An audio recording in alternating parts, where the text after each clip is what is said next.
Hey guys, imagine plunging into a yawning abyss where every gulp of air tastes like damp regret and the walls seem to close in with malicious intent. Welcome to the nightmare you never knew you craved. Picture your heart pounding in your throat as the light behind you vanishes, replaced by a void so complete it swallows your very thoughts. That, my friends, is your ticket to terror. Before you get comfortable, please hit like and subscribe, but only if you truly enjoy what I do. Drop a comment telling me where you're tuning in from and what time it is for you. It's always fascinating to see who's joining us from around the world. Now dim the lights, maybe turn on a fan for that soft background hum, and let's dive together into today's journey. You've heard the romanticized tales of intrepid explorers charting caverns filled with glittering formations, stalactites dripping like crystalline daggers and subterranean pools shimmering like liquid night. But let me tell you what those brochures conveniently omit: the crushing weight of the earth overhead, the insidious chill that seeps into your bones, and the deafening silence punctuated only by your own ragged breaths. In the Paleolithic era, our ancestors gazed into these gulfs and thought they glimpsed the underworld. And they weren't entirely wrong. Step into the leather boots of Einar the Ill-Fated, a Bronze Age spelunker who, in his zeal to impress his chieftain, crawled headfirst into a fissure barely wider than a man's skull. His comrades watched helplessly as his torch sputtered out 2 hours in, leaving him to scramble through pitch-black tunnels that twisted like the intestines of some gargantuan beast. Einar survived 3 days, hallucinating sea serpents coiling around his limbs and chanting ancestral curses, until he succumbed to dehydration, his lips cracked like parched mud and his eyes sunken into shadowy hollows. The chieftain, furious at the loss of his prized hunter, decreed caves an abomination, and ever after, the tribe avoided them like plague pits. Fast forward to 1202 CE, deep in the Carpathian foothills, where Brother Matthias, armed only with faith and a sputtering tallow candle, ventured into St. Valerius's grotto to prove the sanctity of his devotion. Legend claimed the cave was a conduit between heaven and hell, and Matthias sought divine communion. What he found instead was an intricate labyrinth of dripping chambers, each more malodorous than the last, as rotting animal carcasses lay strewn across slick floors. Within hours, the candle died, leaving him to stumble blindly into a pit where the water pooled over unseen rocks. The cold bit into his limbs, and exhaustion turned his tongue to fur.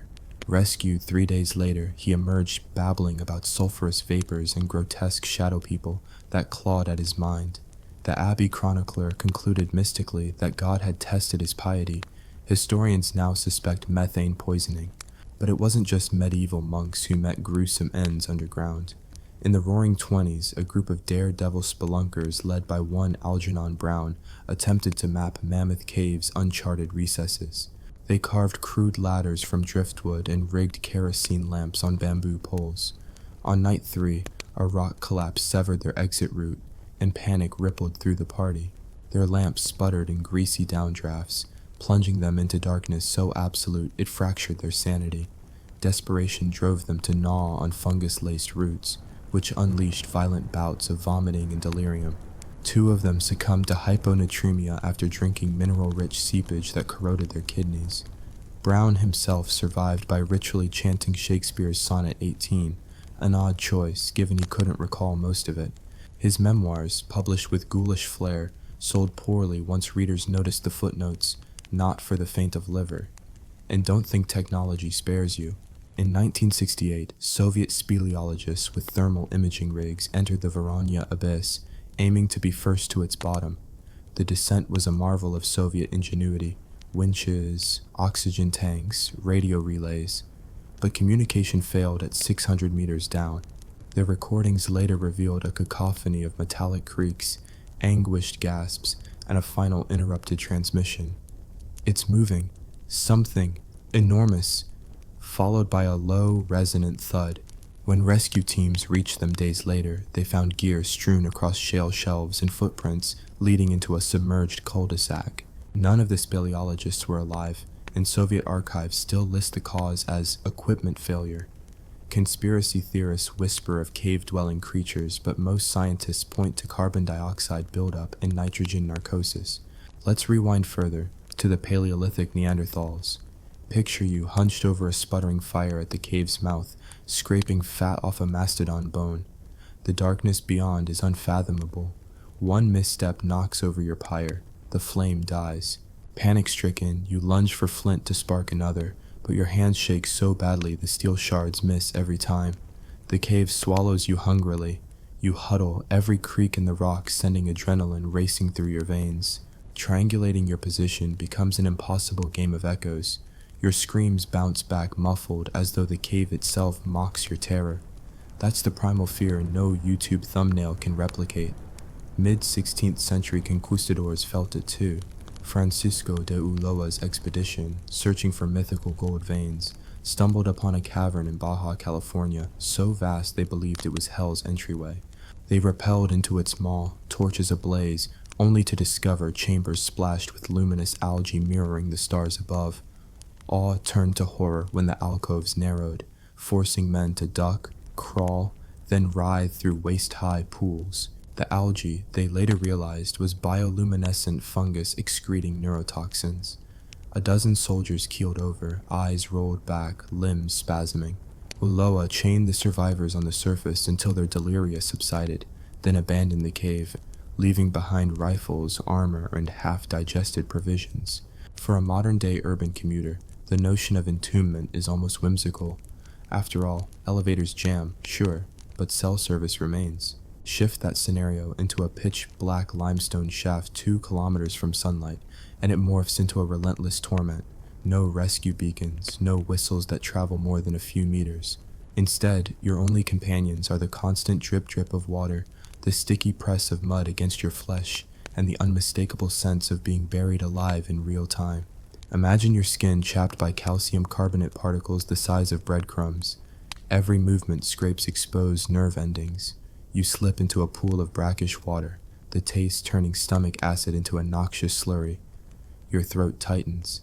You'll be told later it was panic, yet countless reports describe a distinct chemical sting, as if the rock itself seeps poison. Breathing hurts. Each inhalation feels like swallowing shards of glass. Yet there's no choice. The cave demands your lungs serve as ballast. And let's not forget the psychological onslaught. Solitary confinement for weeks is hellish enough.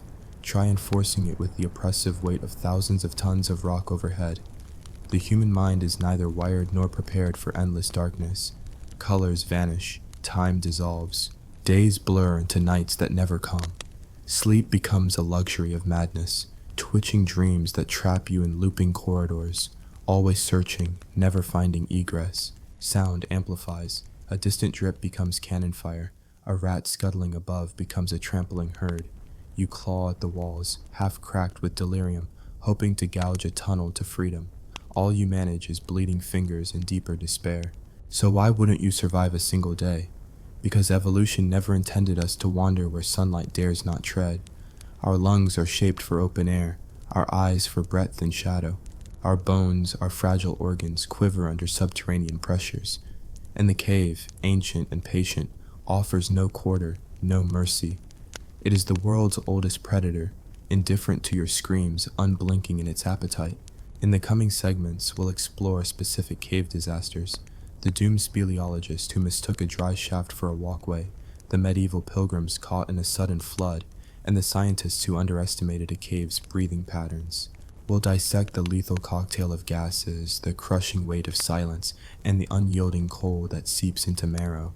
You might be watching from the comfort of your couch, but by the end, you'll know why the phrase, "a day in a cave," should haunt you more than any ghost story.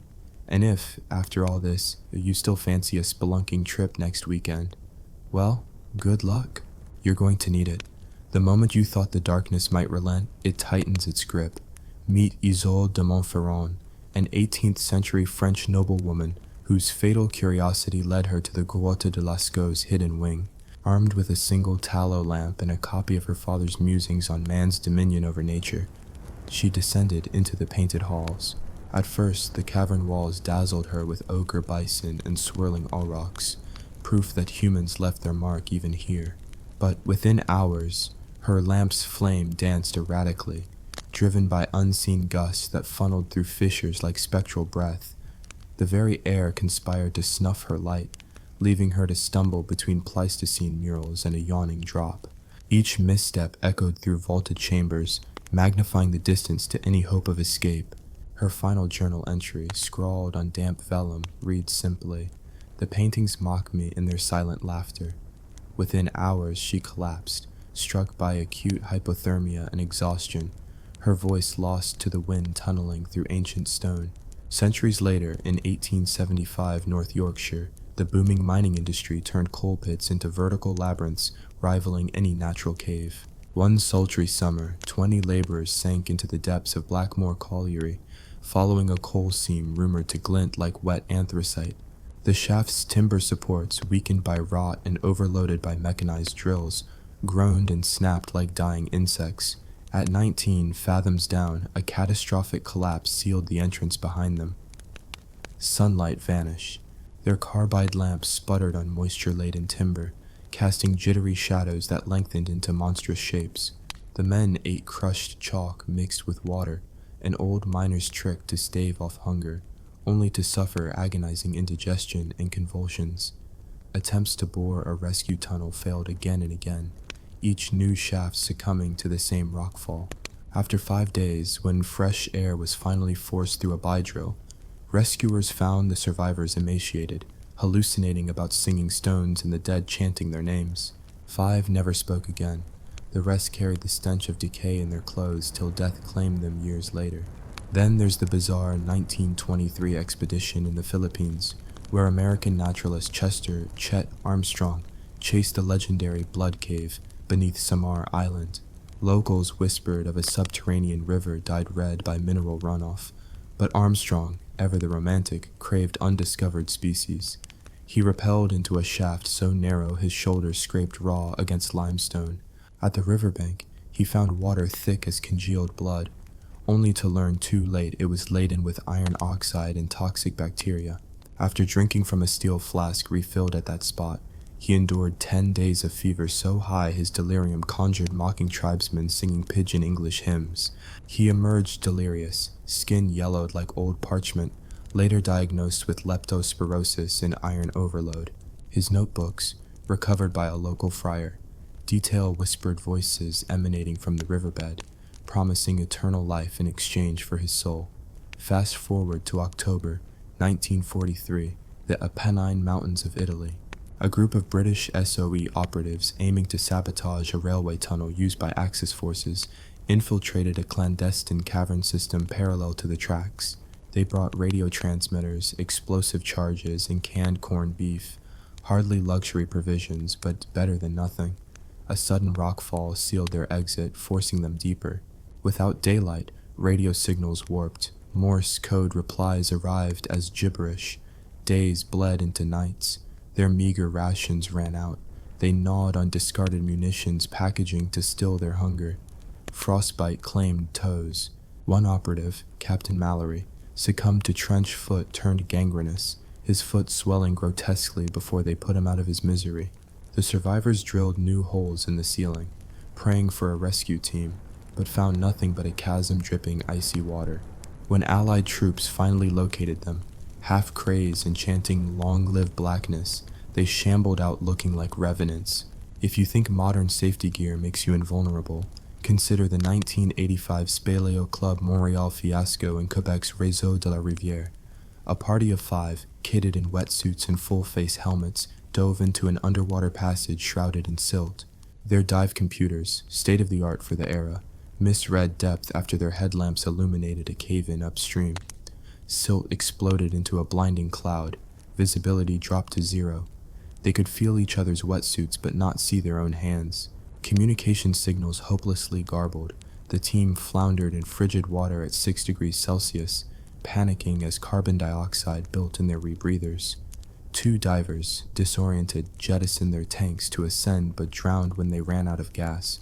The remaining 3 abandoned their equipment, floundering through chest-deep water until they collided with a submerged wall. Hypercapnia set in. Their teeth chattered uncontrollably. They were found 2 days later, clinging to a ledge, their helmets askew, eyes glazed. For hours they had recited pop songs in French, convinced they were on dry land. Meanwhile, in 2001, A Venezuelan geologist named Rosario Carmona sought to document cave crystals in the Canaima to Pupis. Armed with a drone and GPS, she descended into a sinkhole so massive it resembled a collapsed skyscraper. The drone revealed a shimmering trove of gypsum flowers, but the wind currents inside the sinkhole created dangerous downdrafts. Rosario's harness slipped. She fell 60 meters onto a jagged rock shelf. Bruised and bleeding, she limped onward, her GPS signal bouncing unpredictably off cave walls. By nightfall, she found a chamber with a pool of water that reflected phosphorescent crystals like starlight. Thirst drove her to sip, only to ingest sulfuric compounds that burned her throat. She spent 4 days crawling toward any beam of light, surviving on mushrooms she later identified as neurotoxins. Rescuers found her barefoot, delirious, hugging a stalagmite as if it were a lifeline. Yet for sheer absurdity, nothing beats the 2010 Japanese government's attempt to install sensors in the Akiyoshi-dai cave system. Engineers drilled holes and inserted environmental monitors, intending to track carbon dioxide levels. But the dynamite charges they used to blast pilot holes destabilized a massive rock slab. Weeks later, on a routine inspection, a team of volcanologists was buried under boulders that fell with a sound like thunder. Miraculously, 2 survived by sheltering in a narrow crevice. The third was crushed instantly. The survivors reported hearing the monolithic slab sigh before it fell, as though the cave exhaled its displeasure. Their seismic readings showed a low-frequency rumble, a cave's groan, or perhaps its laughter at human hubris.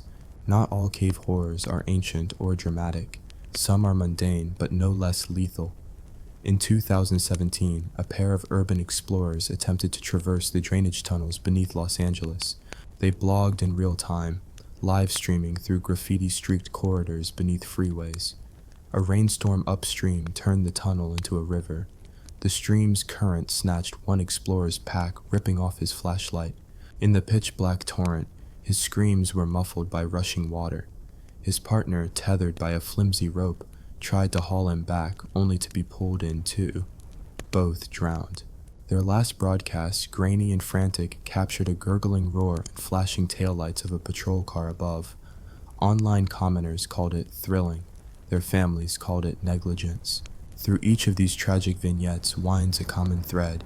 The cave is not a passive hole in the ground, but a living entity, ancient and unconcerned with your ambitions. It reshapes itself with every tremor and seep, with every tool you hammer into its bones. It steals your light, poisons your water, distorts time until you beg for one coherent memory of the world above. And it laughs, if caves could laugh, at your belief in progress and technology. No helmet attachment, no thermal sensor, no GoPro can grant you dominion here. Your lungs shriek for oxygen under weightless pressure. Your mind twists in echo chambers where sound betrays you.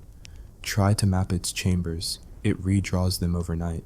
Hesitate, and moisture will smooth your handhold into polished stone.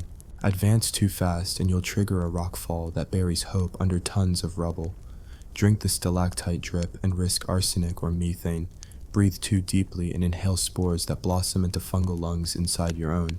If you fancy yourself an adventurer, there's resignation in ancient cave inscriptions. Faint etchings left by doomed souls scribbling their regret. I should have stayed in camp, one reads. Forgive me, mother, pleads another. A third message, carved in trembling letters. Tell my wife I will see her again in sunlight. Their words reach us across centuries, a testament to caves' dual nature as repositories of art and graves of folly. So, as we press onward into part 3, steel your nerves for tales of flooding pilgrimages, chemical nightmares, and the subterranean beasts, fungal, bacterial, perhaps something stranger, that thrive where humans perish. We'll pull back the veil on the lethal embrace of cave atmospheres, where each breath is a gamble and every echo is a countdown. You'll learn how the ancients survived, if they did at all, and why, despite every safety innovation, the cave remains the one frontier humans still cower before. And by the end, you'll understand not only why you wouldn't survive a day, but why even one breath inside ranks as a triumph against the silent predator beneath our feet. Drip. A single drop of water plummets from the ceiling, hits the pool below, and sends ripples through the absolute darkness, a metronome marking the slow death of any soul foolish enough to linger. In this third installment, we descend deeper into tales of flooding pilgrimages, chemical nightmares, and subterranean horrors that defy reason. Consider the Black Pilgrimage of 1321, when a band of Sicilian penitents sought absolution in the fabled Cavern of Tears. They believed that tears shed underground, away from mortal distractions, carried double the weight of penance. Led by Father Petrus, they trudged into the grotto's maw as rainstorms battered the island above. At first, the cave's dripping acoustics complemented their whispered chants, but halfway through their ritual, torrential floods surged through hidden fissures, turning narrow passages into churning rivers. The penitents, clad in woolen tunics, were swept off their feet. Their sandals were torn away, their voices drowned beneath the waterfall that roared where moments ago only candlelight flickered. Father Petrus, refusing to abandon the sacrament, pressed onward until the current snatched his hem and dragged him into whirlpools of mud. Only 3 survivors crawled out days later. Their tears vanished, their faith forever hollowed by nature's indifference. Next, fast forward to 1789 in the Bavarian Alps, where alchemist Margaret von Eichenheim believed she had discovered a formula to transmute cave minerals into gold. Armed with alembics, retorts, and a heady mixture of sulfuric acid and mercury, Margaret descended into the Calacola to harvest pure limestone for her crucibles. But she miscalculated the cave's chemistry. The vapor-filled chamber reacted violently with her concoction. A hiss, a plume of greenish gas, and suddenly the air burned like 1,000 tiny embers in her lungs. She coughed until her ribcage ached, stumbled through narrow tunnels slick with condensation, and collapsed beside a pool that glowed phosphorescent. Her last journal scribbles spoke of dancing specters. In fact, she hallucinated swarms of fireflies that stung like hornets. When her assistant found her 3 days later, Margaret lay convulsing, her skin a mottled patchwork of acid burns and frostbite from the cave's 10-degree chill. Her dream of gold dissolved into tragedy, and her laboratory equipment was buried in a nearby landslide, as if the earth itself sought to erase her folly. Then there's the curious case of the Roman legionnaires in 212 CE, deep beneath Hadrian's wall. Tasked with tunneling through the windsill for a secret aqueduct, they carved galleries through basalt under the cloak of night to avoid Pictish raids. The engineers prided themselves on discipline, centuries of drilling and chiseling perfected to a science. But in a miscalculation, they breached a pocket of volcanic gas trapped since the sill's formation. A silent, suffocating rush filled the corridor, heavier than air, displacing every breath. Soldiers dropped picks, helmets clanged against stone. Their opus cementitium shovels concreted to their hands as carbon dioxide and sulfur dioxide combined into a toxic fog. Rescue teams found them days later, bodies frozen in mid-step, mouths agape in eternal screams. Tacitus's lost manuscript even mentions an eerie stillness in the air, as though the corridor inhaled and never exhaled again. On the edge of absurdity lies the 1895 expedition by the Royal Society to the Sorbas gypsum karst in Spain, where Dr. Percival Hargrove brought along a state-of-the-art Edisonian megaphone to communicate with subterranean wildlife. He believed caverns might harbor undiscovered insects attuned to sound waves. His team blasted speakers into passages, broadcasting Beethoven's Fifth Symphony at deafening volumes. Instead of insects, though, they awakened colonies of cave beetles that scurried en masse, chewing through wiring and triggering short circuits in their dynamite detonators. When Hargrove triggered the charge accidentally, a section of roof collapsed, entombing 3 assistants. Those who escaped said the air tasted metallic, like copper dissolved in spit, and that their ears rang with Beethoven's theme for days. Proof, they claimed, that the music had merged with the cave itself. One survivor, half-deaf and permanently jittery, insisted he heard subterranean orchestras rehearsing at the bottom of his dreams. Perhaps the most chilling story comes from 1957 in the Patagonian Andes, where Chilean mountaineer Luisa Morales sought shelter from a blizzard in the Cueva de la Vergüenza. She found a narrow crevice leading to a chamber warmed by geothermal vents. Relief turned to horror as she noticed the walls shimmered with a gelatinous film.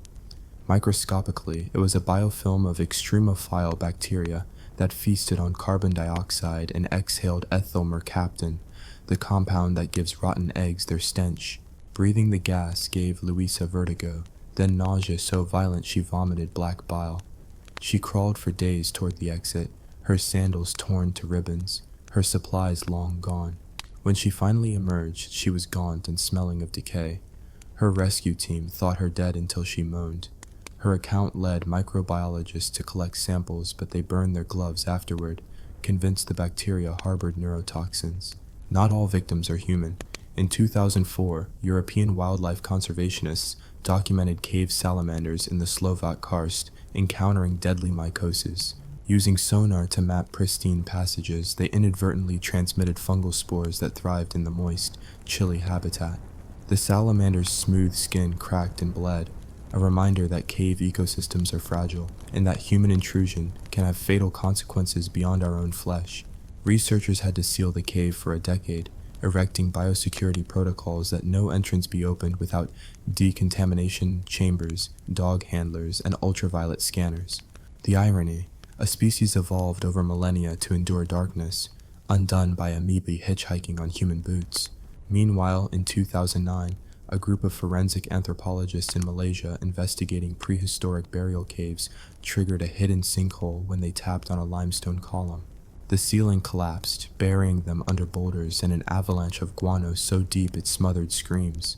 Nitrogen-rich guano decomposed into ammonia, creating airborne caustics that burned lungs and corroded goggles. One scientist survived by wedging himself in the small hollow beneath a stalagmite, holding his breath for 4 hours until rescuers broke through the ceiling.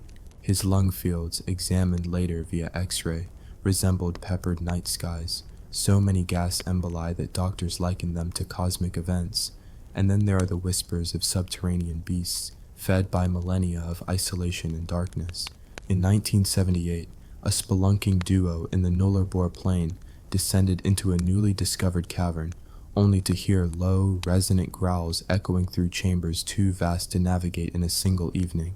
They fled, dropping their equipment, naming the beast Nullarbor's Heart.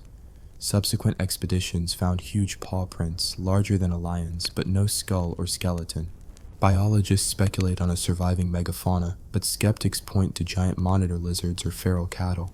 Either way, the specter of an apex predator stalking corridors where humans cannot easily follow remains one of the cave's most persistent legends. By now, you're beginning to understand that caves are more than geological curiosities. They are living, breathing systems with their own storms, diseases, and predators. Humankind's arrogance lies in thinking we can chart, label, and control these domains. But caves shift and contract like lungs, trap heat and poison like lungs, breed organisms unlike lungs, and sometimes even fall in on themselves like lungs collapsing under pressure. In the next and final segment, we'll confront the ultimate subterranean terror, the limits of human physiology under crushing weight, oxygen deprivation at anaerobic thresholds, and the final frontier, where the cave's own ecosystem turns predator. We'll meet the last survivors of record, analyze the biomechanics of cave-induced injuries, and finally answer the question: is there any hope of returning from the depths with body and mind intact? Strap in, or don't, caves won't notice, because the grand finale awaits, and it promises to be the most harrowing descent yet. Drip. Echoes. You've pressed ever deeper, and now the cave's final gambit unfolds, the slow collapse of your own body under relentless subterranean assault. Your bones, forged for gravity's gentle tug above ground, quake under shifting stone. Your lungs, accustomed to 21% oxygen and 0 bars of pressure differentials, scramble for every molecule of air diluted by carbon dioxide seduced from ancient deposits. Welcome to the grand finale, where physics, physiology, and pure absurdity conspire to make death a symphony of misery. It begins innocently enough, if innocent describes restarting your headlamp in a chamber the size of a cathedral. But this lamp sputters. Its battery, cooled by damp granite to half potency, dims into a jaundiced glow. You choke on the first whiff of carbon dioxide pooled in a low hollow, a sweet cloying scent like rotten marshmallows. Your stride falters. Each step forward demands concentrated effort. Your thighs burn as though gnawed by invisible wolves. Sweat beads on your brow despite the cave's frigid embrace, and runoff stings your eyes like cider vinegar. Flash to 1996. Navajo spelunker Robert Yazzi's final descent into Lechugilla Cave. He and his partner believed they'd found a virgin passage beyond the notorious Pit of Echoes. Instead, they triggered a subtle rock shift. A screech, like a violin string, plunged into a coffin lid, and the floor gave way. Yazzie plummeted 10 meters, his rope fraying as though chewing through hemp. He emerged covered in lukewarm mud, ribs fractured in 3 places, gasping against a crawling tide of floodwater that rose inch by inch over shattered bones. He crawled 20 meters toward a faint glow, their pre-drilled light tunnel that had proven a lifeline for previous emergencies, but found it blocked by rubble. Hours later, rescue parties found Yazzie in agonized triumph. He jammed his belt buckle between stones to create a handhold, preventing further slide into water waist deep. He lost a kidney to sepsis and surgeons saved his life, but chronic pain lingers in every vertebra, a rock's revenge for trespassing. Your own ordeal mirrors Yazzie's agony, minus the hope of a drilled escape. Every inhale tastes stale, like breathing through ancient curtains moth-eaten by guano. Your altitude gauge, once a proud tool, reads suddenly absurd, negative 0.5 kilopascals, as if the cave itself has stolen pressure from your lungs. You cough, your voice ricochets off walls in a grotesque chorus, ironically reminding you once sang along with podcasts above ground. Now, sound is no comfort, it taunts you. That distant drip may be water, or the tap of a subterranean creature shaping your fate. Let's pore over the physiology. At 3 atmospheres of pressure, 300 meters underground, nitrogen dissolves into your bloodstream like sugar stirred into iced tea. Remove you from that pressure too quickly, and nitrogen bubbles erupt inside joints and capillaries, a condition dubbed the bends. Classic for divers, but in caves it's called cavern sickness, and it can kill you in hours. Your limbs seize, your ears ring with phantom peals of broken bells, skin itches as though peppered with invisible ants. Every cell, starved for oxygen, begs for relief. Even if you survive the physical agony, your mind bleeds panic. Dopamine surges, adrenaline surges, then crashes like a wave pulling your resolve into eternal undertow. Historically, few survived this threshold. In 1947, Japanese speleonaut Hiroshi Takeda charted the Akiyama Caverns beyond 700 meters, pioneering cave diving with Soviet rebreathers. Fellow diver Kazuo Suzuki, unaccustomed to nitrogen narcosis, mistook a tunnel pinch point for the exit. When he tried to reverse direction, his helmet scraped a wall, dislodging his regulator. He died in 20 seconds, eyes wide in final clarity. No hallucination, just pure, unadulterated terror. Divers who survived told of mind prison, where minutes stretched to years and seconds contracted to blinks. Suzuki's final transmission, a monotone recitation of Rule Britannia, implies random brain fires and fatal confusion. Your own timeline warps similarly. An hour of crawl may feel like a lifetime. 5 minutes in pitch black can drown you in panic. Between spasms of thought about mothers, weddings, last meals, you hammer at a passage too narrow, scramble over fallen boulders, and wedge your pack between 2 stalactites for a moment's rest. But this reprieve breeds its own hell. Suspended between floor and ceiling, the weight of your shoulders strains vertebrae like impatient blacksmiths. Nerves scream. You press your cheek against limestone to muffle the shriek and realize it tastes metallic, a mix of sweat, blood, and ancient minerals. Meanwhile, the cave itself practices vertical warfare. Geologists know that tectonic shifts propagate pressure waves through rock, imperceptible above ground but devastating underground. Microseismic tremors cause fissures to open, then collapse in microseconds. In 2012, Indian team leader Arjun Menon felt a heartbeat under his boots while surveying Karnataka's Badami caves. Before he knew it, a slab the size of a coffin lid wedged itself overhead. Menon's ribs snapped. He survived by jamming a section of his metal tripod to prevent the slab's descent. He emerged 4 days later, blind in one eye from limestone dust abrasion, muttering about the cave's malicious pulse. Your narrative parallels Menon's last thought. You sense the rock's intention. You've seen faint spiderweb cracks in the walls, hear stone chips tapping like Morse code of doom. Breathing feels like negotiating with an untrustworthy landlord. You stay, I crack, deal or die. Every inhalation demands a negotiation with tension above. every exhalation a concession. Chemical warfare emerges as carbon dioxide above 5% by volume induces hypercapnia. Headaches explode like fireworks. Your vision tunnels to a pinpoint.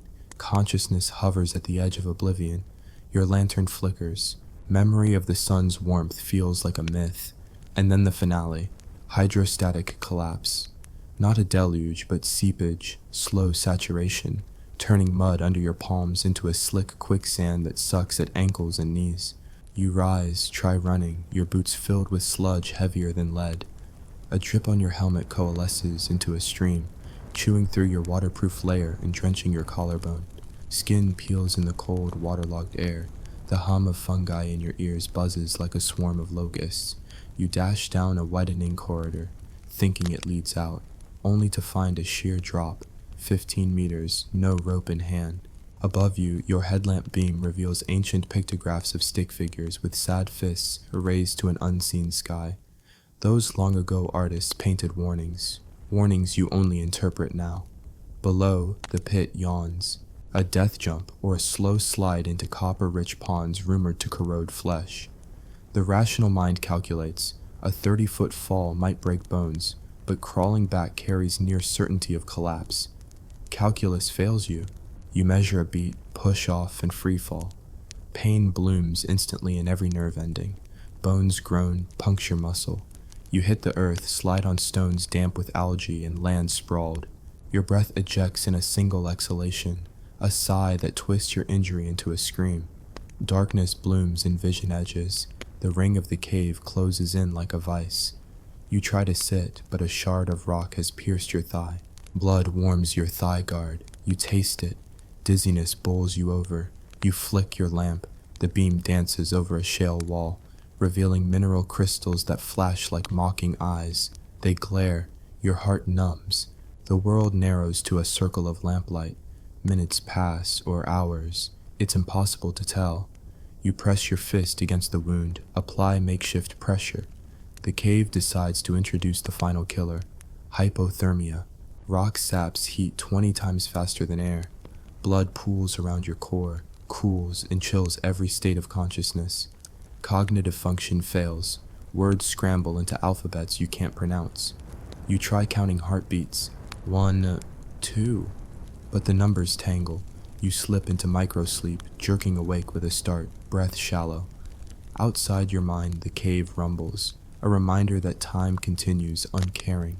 In that liminal space, you glimpse the absurdity of human ambition. For centuries we've mapped these gulfs, developed new gear, written manuals thicker than a miner's helmet. Yet here, you lie, defeated by gravity, chemistry, biology, and geology. Shangri-La of explorers becomes open grave. The cave has no envy, no malice. It offers a neutral oblivion where desire to conquer meets inexorable physics. At the end, if you survive, you claw back to sunlight fibering through narrow crevices in the ceiling. Warm beams ignite your lungs, birdsong infiltrates like a balm. Rescue teams lower ladders, friends cry tears you cannot taste. You emerge a skeleton of your former self, literally, fingers gnarled, spine compressed, a twisted knee muttering in harmony with every footstep. Engineers marvel at your data logs, medics catalog your injuries, historians record your name alongside Yazi, Suzuki, Takeda. You sign waivers for publication, exhibitions, perhaps a TED Talk. Lessons learned from the underworld. And still, 2 weeks later, you wake screaming, scraping at sheets as though they're limestone walls. Your pulse still hesitates with each echo in a silent room. Any day now, you'll feel a phantom drop of water land on your cheek. You'll choke on stale indoor air. You'll wonder if the cave's insides are following you home. Is there hope for the human spirit? Of course. You'll rehab, rebuild muscle, defy doctors' expectations. You'll write a book titled Surviving the Abyss, and it'll become a cult classic with ironic footnotes. You'll lecture on physiology, safety equipment, cave preservation, and, you fool, you'll yearn to return. Not because the cave beckons, but because the story demands it. To stare into that black maw and tell it, I came back. But the cave has memory too. Its fissures refreeze, connections shift. That tunnel you battered your way through will vanish into collapse or silt. Next time, you'll confront an entirely new guillotine. The cave never forgets your intrusion. It archives it in every crystal formation and microbial colony. No matter how many times you speak its language, you never master its dialect. Its grammar is gravity, its syntax is suffocation, its punctuation is collapse. So why wouldn't you survive a day? Because caves are the oldest crucibles of human hubris, the ultimate frontier where flesh meets force, mind meets madness, and technology meets the indifferent brutality of rock and air. One breath in and you gamble with the universe's patience. One beat of your heart in the depths, and you become an offering to geology's slow, remorseless timeline. If you're still with us, congratulations. You have survived longer here in this imagined descent than most ever did in reality. Now, exhale, real air, safe air. Close your eyes and feel sunlight on your face. And remember, caves don't care about your courage, your training, or your camera angles. They care only for the weight of history pressing down, the chemistry of breath turned rancid, and the inevitability of collapse. We've reached the end of our journey. You've been introduced to the countless faces, ancient artisanal graffiti, haughty alchemists, hardened soldiers, scientists, and the foolhardy modern explorer, all lured and betrayed by the same inhuman environment. You've witnessed physics war with physiology, chemistry dance with psychology, and geology serenade biology into oblivion. If this tale holds any lesson, let it be simple. A cave is never just a hole. It is a threshold you cross at your peril, a frontier where you are prey, not predator, and on any given day, the cave will outlast you. Hey everyone, picture this. You're strolling through sun-drenched streets of an ancient Roman town, vitreous mosaic underfoot, the scent of birds and fresh bread wafting through the air, when suddenly the sky goes dark as midnight, and this ground rumbles like Jupiter's own stomach.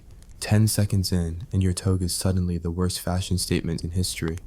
Volcanic ash begins to fall, not a polite dusting, but a deluge of tiny shards that sting like a swarm of metallic bees. Before you can grasp what's happening, rooftops groan, columns shudder, and fountains turn to geysers of scalding water. You're trapped between the will of Vesuvius, the indifferent giant beneath your feet, and the suffocating cloud now swallowing the city whole. First, the ash. It invades your lungs, grinding cartilage into sandpaper. You try to shout, but your cries are muffled under tons of pulverized pumice. Your whispered prayers to Jupiter amass in your throat, a choking echo in a world gone quiet. Then comes the heat, no warning of gradual warmth, but a sudden blast like the breath of hell itself. You're struck by pyroclastic flows racing at 700 degrees Celsius, moving faster than a chariot, scorching skin off bone, vaporizing everything in their path. Your mind registers pain for a fraction of a second before your body ceases to exist as anything more than ash. If you think you'd outrun it, think again. The streets of Pompeii narrow into alleyways, dead ends. The Forum, once a hub of gossip and toga fashion shows, becomes a furnace corridor. You pivot, stumble, slip on mosaic tiles slick with melted gold and human fear. Around you, citizens hurl amphorae-like weapons, only to have them explode in a ribbon of molten clay across the ground. Your compatriots, those hardy bakers, merchants, and senators' wives, many barely glimpse the sky turning orange before collapsing under the weight of ash. Pillows become boulders, beds, tombstones. The rich die as ignominiously as the poor. A senator goes down clutching his wax tablets. A baker's apprentice bites into a loaf of bread, unaware until his jaw snaps under the heat. Let's not forget the sweltering heat's cruel sibling, the darkness. Within minutes, Pompeii is plunged into a gloom more profound than any cave. No lamplight penetrates, no torch survives. You fumble for your oil lamp. Its flame snuffs out with a sigh, leaving you blind and alone. The only light is the skeletal glow of incandescent ash, the city's final epitaph. Sound becomes distortion. Distant screams stretch into howls. Collapsing homes drum like war horns. The world vibrates in a horrible symphony. You cover your ears, but the noise reverberates inside your skull, fracturing sanity. Panic turns rational thought into molten lead, an auric fever in your brain. You recall stories of escape, a quick dash to the amphitheater, a hope to reach the sea. But the roots have been buried by 10 meters of pumice, treacherous quagmire sucking your legs like the quicksand of Tartarus. Waves of people press from behind, turning you into a helpless cork in a river of terror. You fall. Dozens tumble over you like dominoes, trampling you into the ash. Thirst claws at your throat. You find a false oasis, an overturned cistern, its water too hot to drink. You gulp it anyway, only to scald your tongue and blister esophagus lining. Poisoned by heat, deprived of oxygen, you stagger into a vestibule, home of a local magistrate, where his porphyry bust bears witness to your collapse. He lies beside you, a man of stature and privilege, his marble relief mocking you with eternal serenity. In your final moments, time dilates. A drop of sweat becomes a flood. Heartbeats echo like church bells, memories of laughter at the baths, of stolen kisses beneath vine-laden pergolas, flicker like dying embers. You press your hand against a fresco, Vulcan's forge immortalized in ochre, and feel the paint flake under your fingers, just like you. Your last breath is a sigh of surrender, to the mountain's wrath, to nature's indifference, to the absurdity of believing a city of marble and art could stand against primordial fury. Part 2 will take you through the desperate flight to Herculaneum's shoreline, the panicked scramble onto overloaded boats, and the bitter irony of the sea boiling at the volcano's edge. Stay tuned, if there even is a tuned you by then. You leap from the collapsing form onto rubble-strewn streets, lungs burning, heart hammering like a frantic gladiator. Behind you, Pompeii erodes under a deluge of scalding gas and ash. Ahead lies the narrow coastal road to Herculaneum, a strip of hope flanked by Villa Poppeia's crumbling facades and half-buried olive groves. You're not alone in this mad dash. Senators in sandals sprint past wine merchants in torn tunics. A senator's wife clutches her pearls as though they'll buy her salvation. A baker's apprentice hobbles on a burned foot, brandishing a rusty bread peel like a javelin. Every breath tastes of fire and salt as the mountain's roar chases you southward. At the city gates, guards half buried under pumice shout orders through face coverings. Scraps of wool saturated with vinegar meant to filter ash, but doing little more than roasting your nostrils. You hear the creaking of oared galleys beached in the shallows, their hulls patched with tar, and the terrified prayers of crews who believe the sea a refuge from Vesuvius's fury. Now, as you plunge into the surf, knee-deep and stinging hot, that refuge turns traitorous. Steam wreaths around your calves, each wave that laps your thighs feels like a cauldron boil. You gasp, water hissing as it meets burned flesh. On the veranda of Herculaneum's grand portico, merchants toss amphorae into small skiffs. Their captains argue about weight limits, but you're shoved aboard nonetheless, shoulder to shoulder with refugees whose eyes are wide portals to madness. A pregnant woman moans beside you, ankles red and raw, clutching a basket of preserved fish, now crawling with ash. An elderly senator grips his bronze breastplate like a lifeline. His powdered wig is packed with pumice dust, giving him the look of a tragic pantomime. A slave girl covers her head with a broken terracotta bowl, her hands trembling so violently you dread she'll shatter it and gouge her scalp. The oars begin their staccato rhythm, dip, pull, thrust. You find a balance between suffocation and scalding, wedged between hopes and horrors. Behind you, the city vanishes under a curtain of filth. Ahead, the sea's horizon is obscured by a gray tide of steam that hugs the shore like a serpent. The captain barks in Latin, "Row, row for your lives." His voice crackles in the heat. You obey, arms aching as each stroke drives your skiff deeper into the inferno's shadow. Suddenly, the air above the waves ignites, pyroclastic surge spilling over the beach in a sheet of molten atmosphere. It slides toward you, a silent tsunami of incandescent death. Time fractures. One moment you're rowing, the next you're suspended in shock as the flow overwhelms your skiff. Flames lick the hull, the heat blasts you with the intensity of a living sun. You feel your tunic catch, then pull it away, only to find burnt skin clinging to the cloth.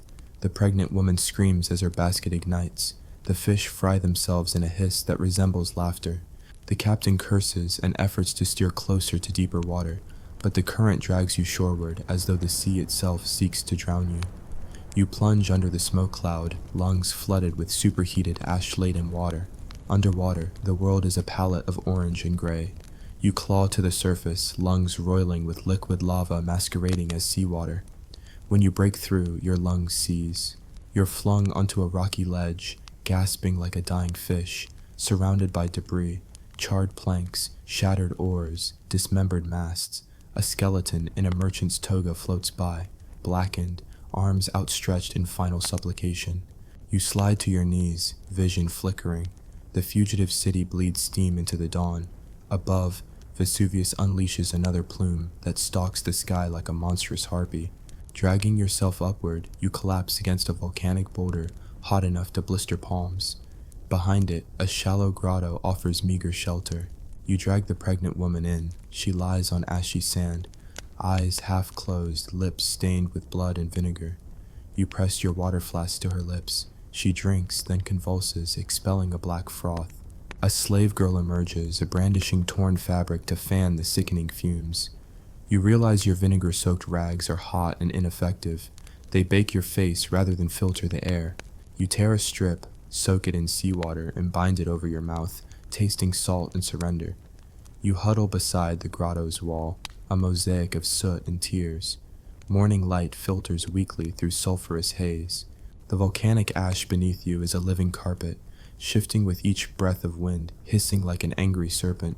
You wrap yourself around the pregnant woman, her belly rising once, or maybe it's your own afflicted chest. You think of her unborn child, a life beginning as countless others end. You wonder if she'll survive long enough to name it, if you'll survive long enough to mourn it.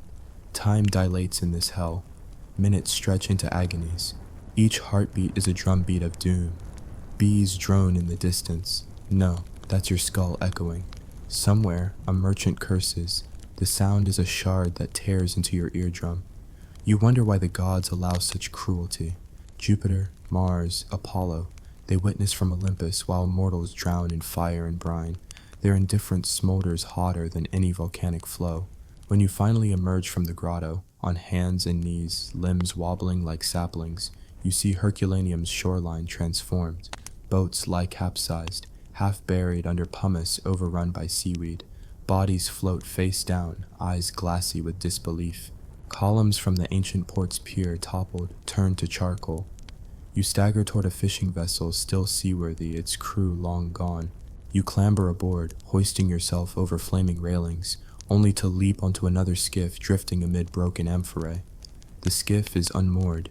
You grasp the oarlock, position the oar under your arm, and push away, sending yourself seaward. The volcanic plume recedes in faint swirls. Daylight returns, muted and jaundiced like a fever dream. You row toward oblivion, away from cities that once teemed with life. Every stroke is a prayer and a curse, a testament to survival and the absurdity of hope. As Herculaneum shrinks behind you, a band of survivors huddles in other skiffs, their eyes reflecting ash and gratitude. You exchange nods heavier than gold. No words pass, only the language of shared horror.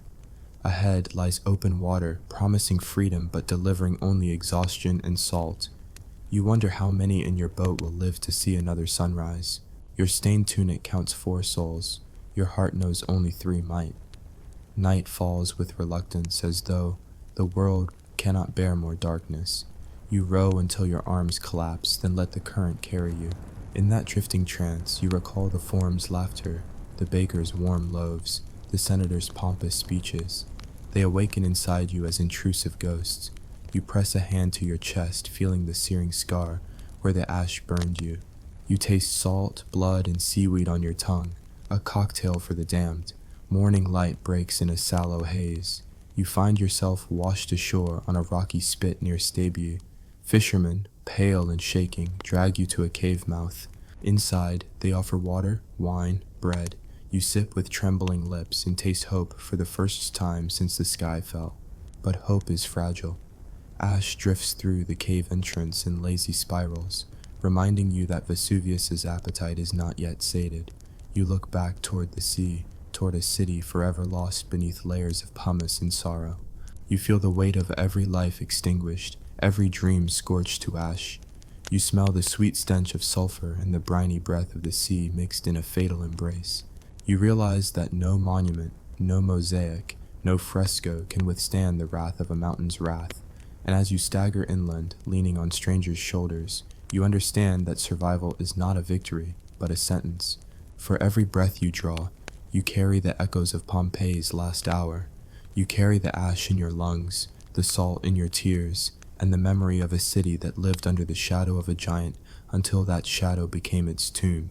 Part 3 will follow your journey across the Bay of Naples, through refugee camps teeming with ash-blinded citizens, past villages sending caravans of relief and prejudice, and into the heart of a Roman Senate wrestling with blame, compensation, and the bitter taste of mortality. Stay with us, if you can stand to look at the mountaintop again. You cling to the prow of your skiff as dawn breaks over the Bay of Naples, the water a muted pewter stew. The ash still falls in lazy drifts, settling on your shoulders like mocking applause for your survival. Behind you, Herculaneum vanishes beneath a sodden veil.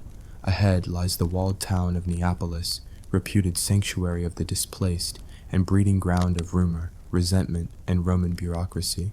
By mid-morning, you're herded ashward by rough-hewn fishermen wielding poles as cattlemen.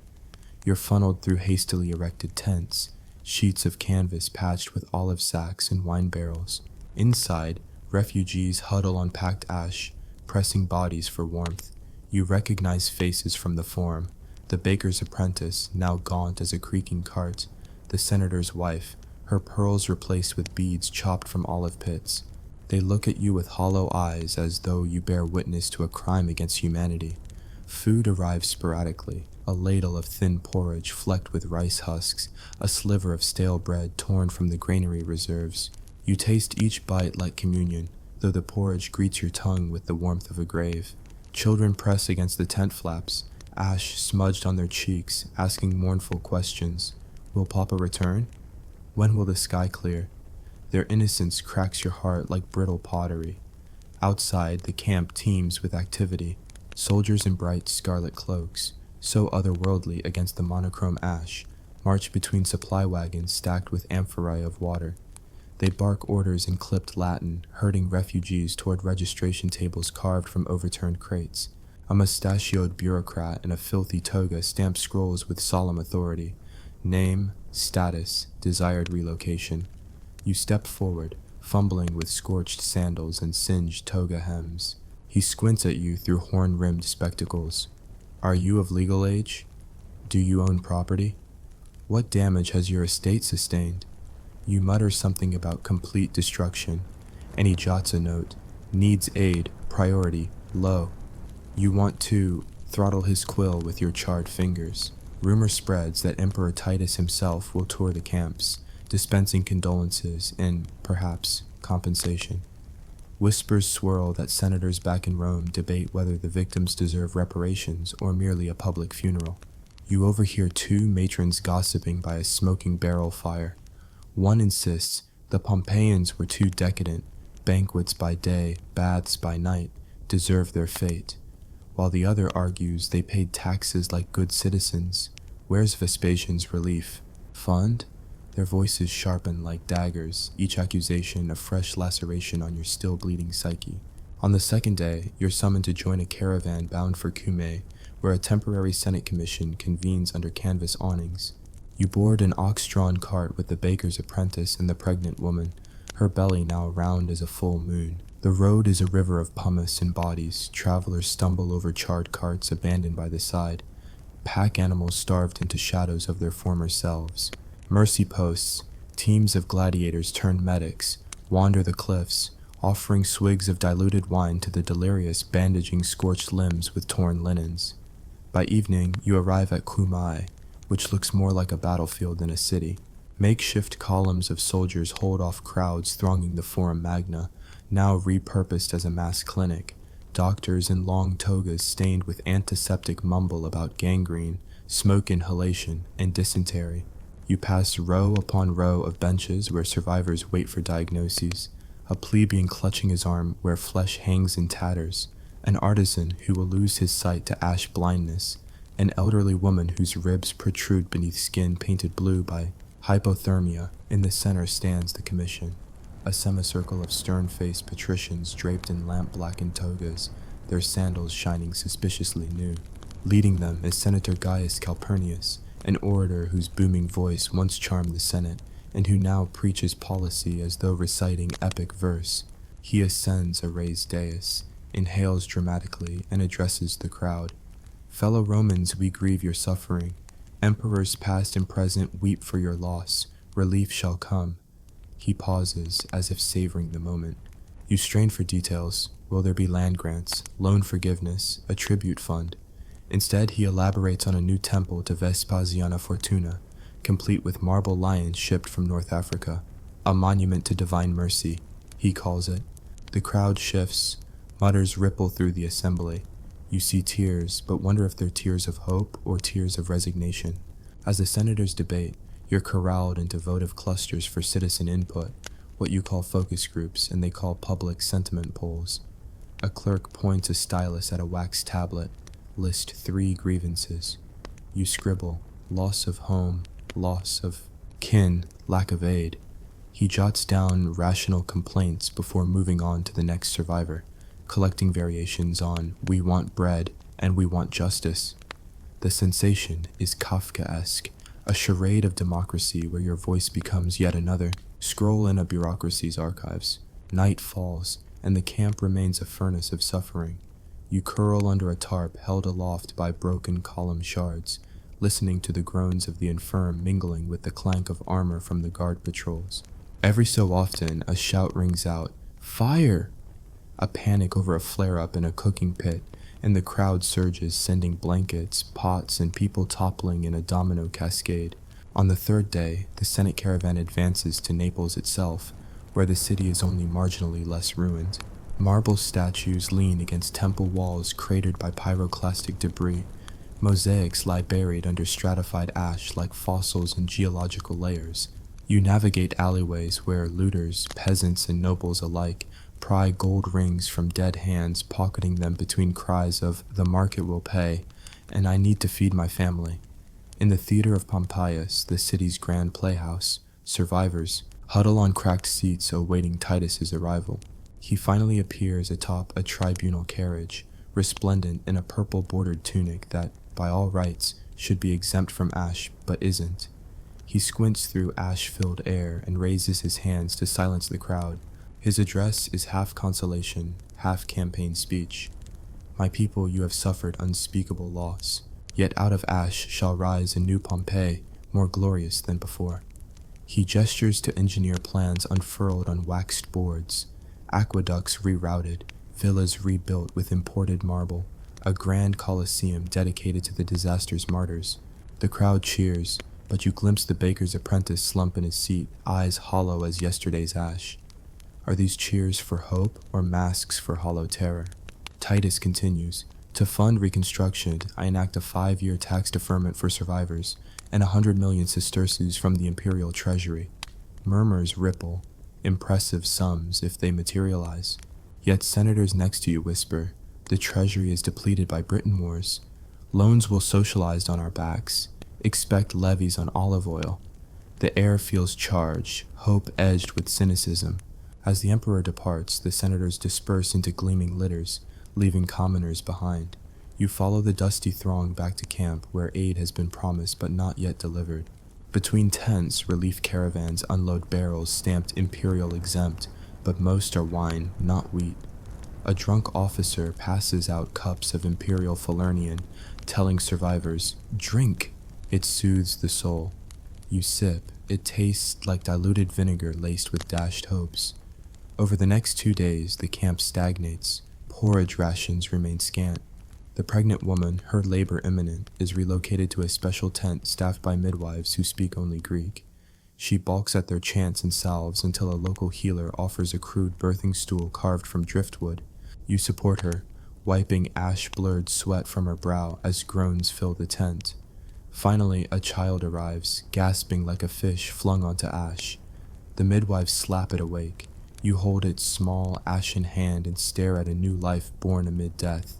Word arrives that the Senate has adjourned, declaring the disaster a divine anomaly and instructing governors to administer relief at their discretion.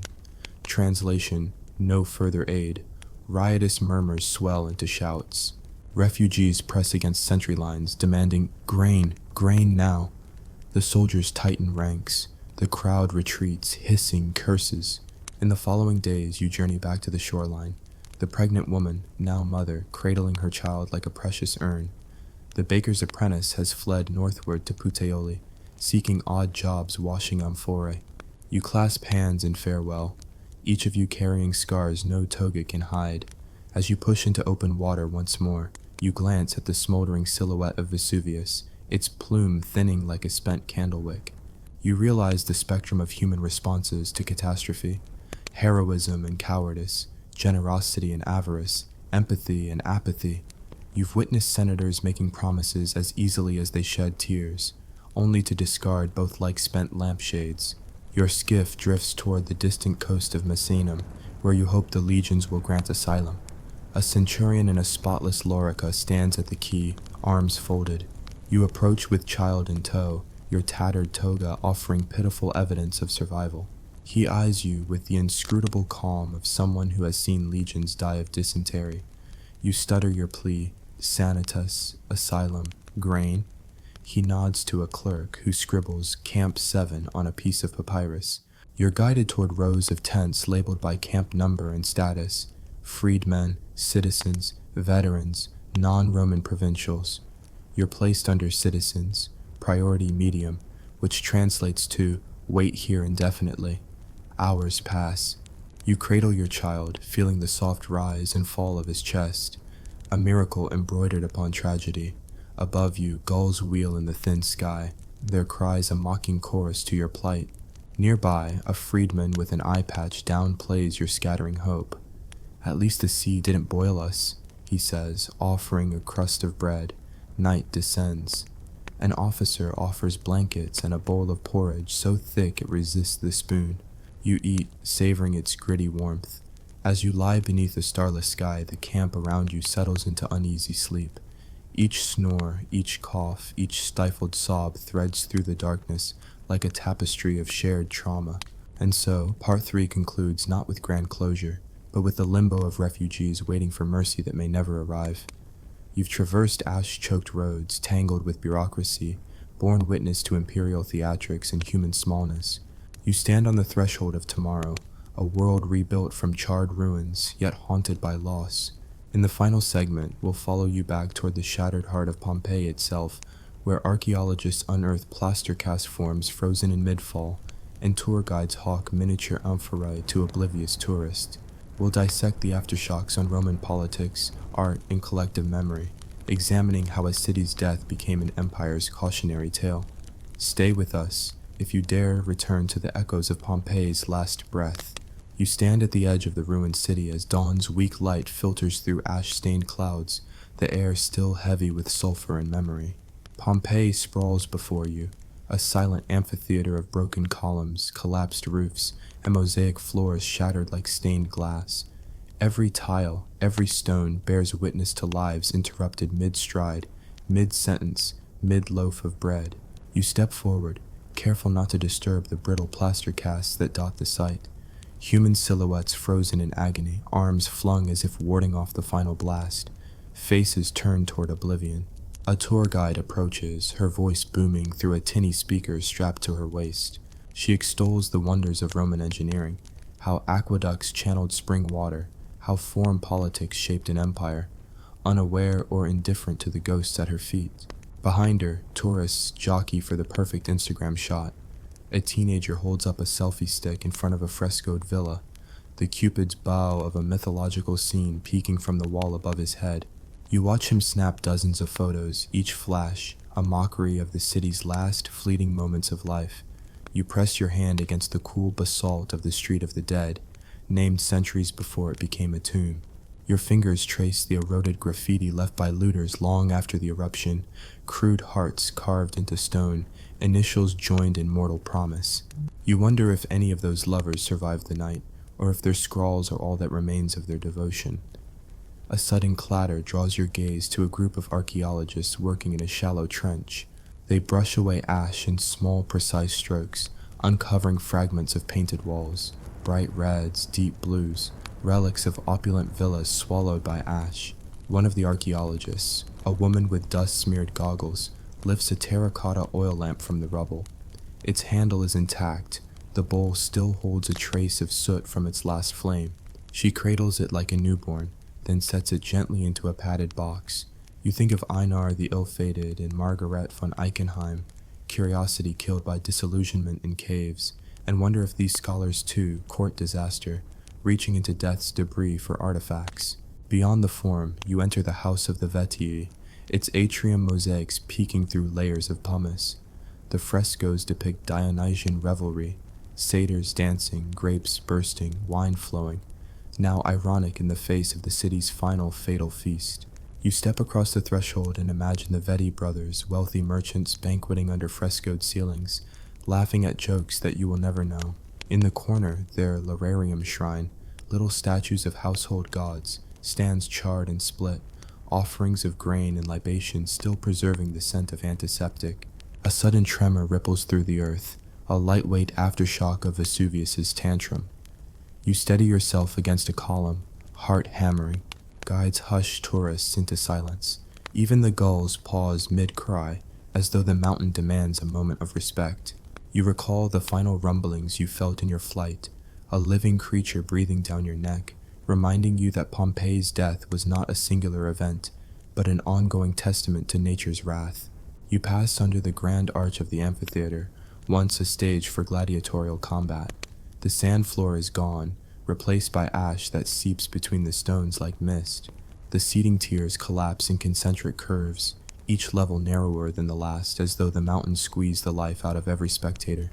You imagine the roar of the crowd, the clash of steel, the finality of the net that ended a gladiator's life, and realize that here, even the blood sport feels trivial compared to the city's collective demise.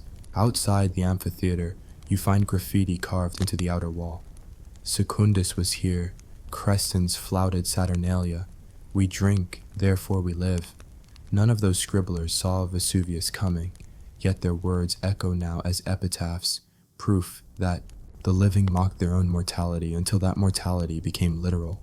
You run your fingers over the names, feeling the smoothness of centuries of wind and rain polishing stone. A guide nearby whispers to a group, "Notice how the ash preserved everything, wine, food, even trees."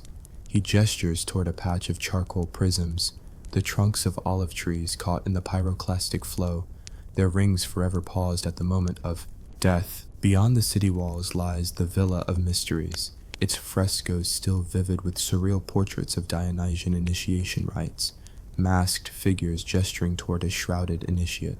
You step into the darkened room, the temperature several degrees cooler, the air musty. A single spotlight, installed by modern conservators, illuminates the fresco's crimson drapery and sinewy limbs. The scene unfolds like a silent play. A priestess holds aloft a cup, a satyr lurches forward, and the initiate recoils, hands pressed to her face. You shiver, imagining the real participants stumbling through these rites centuries before Pompeii's final ritual. In the corner rests a small pile of potsherds, fragments of amphorae painted with trademarks from across the empire. One shard bears the stamp Syria, another Carthage. You think of Chester Armstrong drinking toxic iron-laden water in the blood cave, and marvel that even here, trade and travel persisted until the very end. Pompeii was a hub of commerce, people swirling in and out like currents of a great river, until that river froze in an instant. You exit into the quarry garden, where modern sculptures perch amid ancient stones. The installation feels discordant, polished bronze nymphs beside rough basalt boulders, neon signage directing visitors to restrooms. You rest on a bench, ash crunching underfoot like confetti at a morning parade. The sky overhead breaks into thin ribbons of blue, sunlight attempting a comeback. You lift your face, taste ash on your lips, feel the sun's warmth prick your skin and think, even in the aftermath of annihilation, life insists on returning, stubborn and defiant. Your final stop is the Garden of the Fugitives, where 13 plaster casts, refugees huddled in a small room, remain forever locked in their final embrace. You step inside the wooden walkway, eyes level with their contorted forms. A man shields a woman behind him, a child clings to her leg. Their mouths gape, silent cries for mercy that time cannot answer. You press your chest against the railing, tears mingling with ash on your lashes. Their shapes are hollow shells, empty vessels that once held blood, breath, laughter. Now they bear witness to the city's last anguished act. A guide's voice interrupts your grief. This concludes our tour. Please proceed to the exit. You follow the path past souvenirs, stands hawking miniature amphorae and keychains shaped like Mount Vesuvius. Tourists debate lunch options at cafes serving pizza and espresso, modern indulgences atop ancient tragedy. You pause at a stall selling bottles labeled Pompeian ash and Vesuvius volcanic sand, supposed talismans for good luck, and shudder. The commodification of death feels grotesque, yet inevitable. You step through the ruins exit gate and onto a paved road overgrown with weeds. The modern town of Pompeii sprawls beyond, narrow streets filled with shoppers, children chasing each other, balconies with laundry fluttering in the breeze. In the distance, Vesuvius looms, its slopes green with vineyards and olive groves, a peaceful facade belying its deadly heart. You watch a group of hikers climbing the trail to the summit, cameras in hand, smiling at their own bravery. You wonder if any will pause at that final overlook to consider the city below, to imagine the ashes raining down in 79 CE, to feel the hot wind that no toga or selfie stick could withstand. As you walk away, you carry Pompeii within you, the plaster casts, the frescoes, the names carved in stone. You carry the echo of human folly, the belief that cities can stand forever, that progress can conquer nature, that a moment's splendor can outrun an eternity of ruin. You hum a line from Tacitus you learned in school. They died as they had lived, unprepared, a bitter irony for an empire that prided itself on order and reason. The sun sets behind Vesuvius in a blaze of blood-red light, painting the sky the color of spilled wine. You pause on the edge of a vineyard, grapes heavy on the vine, their skins thick with dust and sweetness. You pick one, taste its tart flesh, and feel the earth's pulse beneath your feet. Reminder that, despite everything, life endures, yet you'll never look at a vineyard the same way. You'll think of the ash, of the silence, of the scream that never left these stones. Pompeii remains a testament, a cautionary tale etched in fire and ash, in art and atrocity, in loss and legacy. Its story is your story too, a chronicle of hubris and humility, of civilization's fragility and nature's unstoppable force. As you depart, you whisper a reluctant farewell to the city of ghosts, carrying its echoes into your own fragile, mortal days. Hey guys, imagine you're a pirate captain, stuck on a creaky ship in the middle of nowhere, with nothing but endless blue and a crew that smells worse than the bilge water. No storms and no battles, just calm seas stretching to the horizon, mocking your very existence. What do you do when the wind dies, the action stalls, and you're left with a bunch of scurvy-ridden weirdos who are one bad decision away from mutiny? Buckle up, because we're diving into the absurd, brutal, and downright bizarre life of pirate captains on calm seas, where boredom was the real enemy, and survival was a game of wits, rum, and questionable hygiene. Before you get comfortable, please hit like and subscribe, but only if you truly enjoy what I do. Drop a comment telling me where you're tuning in from and what time it is for you. It's always fascinating to see who's joining us from around the world. Now dim the lights, maybe turn on a fan for that soft background hum, and let's dive together into today's journey. Picture this. The year is somewhere in the late 1600s, or maybe the early 1700s. Dates are fuzzy when you're 3 weeks into a rum bender, and the calendar is just a piece of damp parchment the cabin boy used to wipe his boots. You're a pirate captain, a title that sounds glamorous until you realize it mostly means you're the head babysitter for a floating asylum of misfits. The sea is calm, not a ripple in sight, and the wind has decided to take a vacation, leaving your ship, a rickety tub named something grandiose like the vengeful Kraken, bobbing aimlessly like a cork in a bathtub. Your crew, a collection of toothless dreamers, disgraced sailors, and at least one guy who claims he's a prince from a country no one's ever heard of, is starting to get that look in their eyes. You know the one. Half boredom, half mutiny, all trouble. Welcome to the pirate life on calm seas, where the real battle isn't with the Royal Navy. It's with keeping your sanity while the world's worst HR department stares you down. Let's start with the basics of what a pirate captain actually did when the seas were calm, because trust me, it wasn't sipping piña coladas and working on a tan. First off, you had to keep the ship from falling apart. These weren't the sleek yachts of today. Pirate ships were often stolen, patched up wrecks that leaked like a politician's conscience.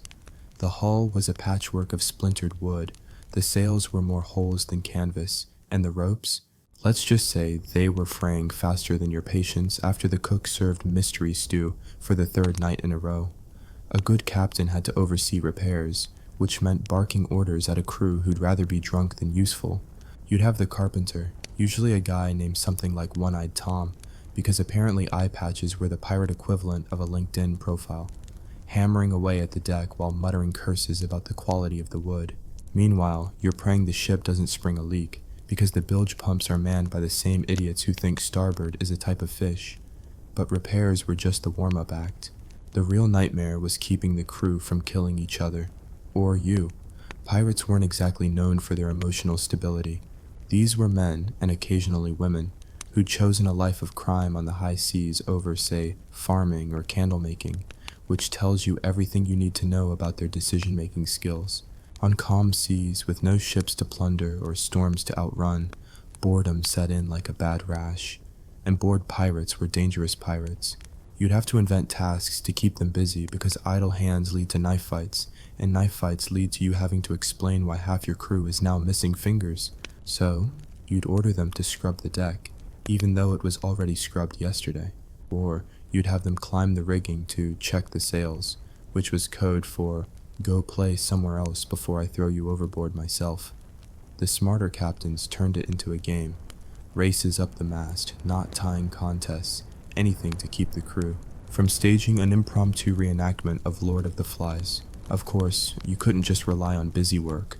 A pirate captain had to be part psychologist, part dictator, and part stand-up comedian to keep morale from sinking faster than a cannonball in a rowboat. You tell stories, tall tales of past conquests, legendary treasures, or that one time you totally didn't run screaming from a Spanish galleon. The crew ate it up, partly because they were desperate for entertainment, and partly because the alternative was listening to the ship's musician, who only knew one song and played it on a recorder he'd stolen from a child.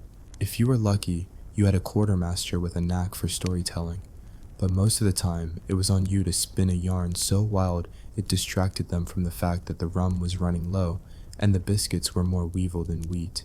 Speaking of rum, let's talk provisions, because calm seas meant you had to face the grim reality of your food and water situation. Pirate ships weren't exactly floating supermarkets.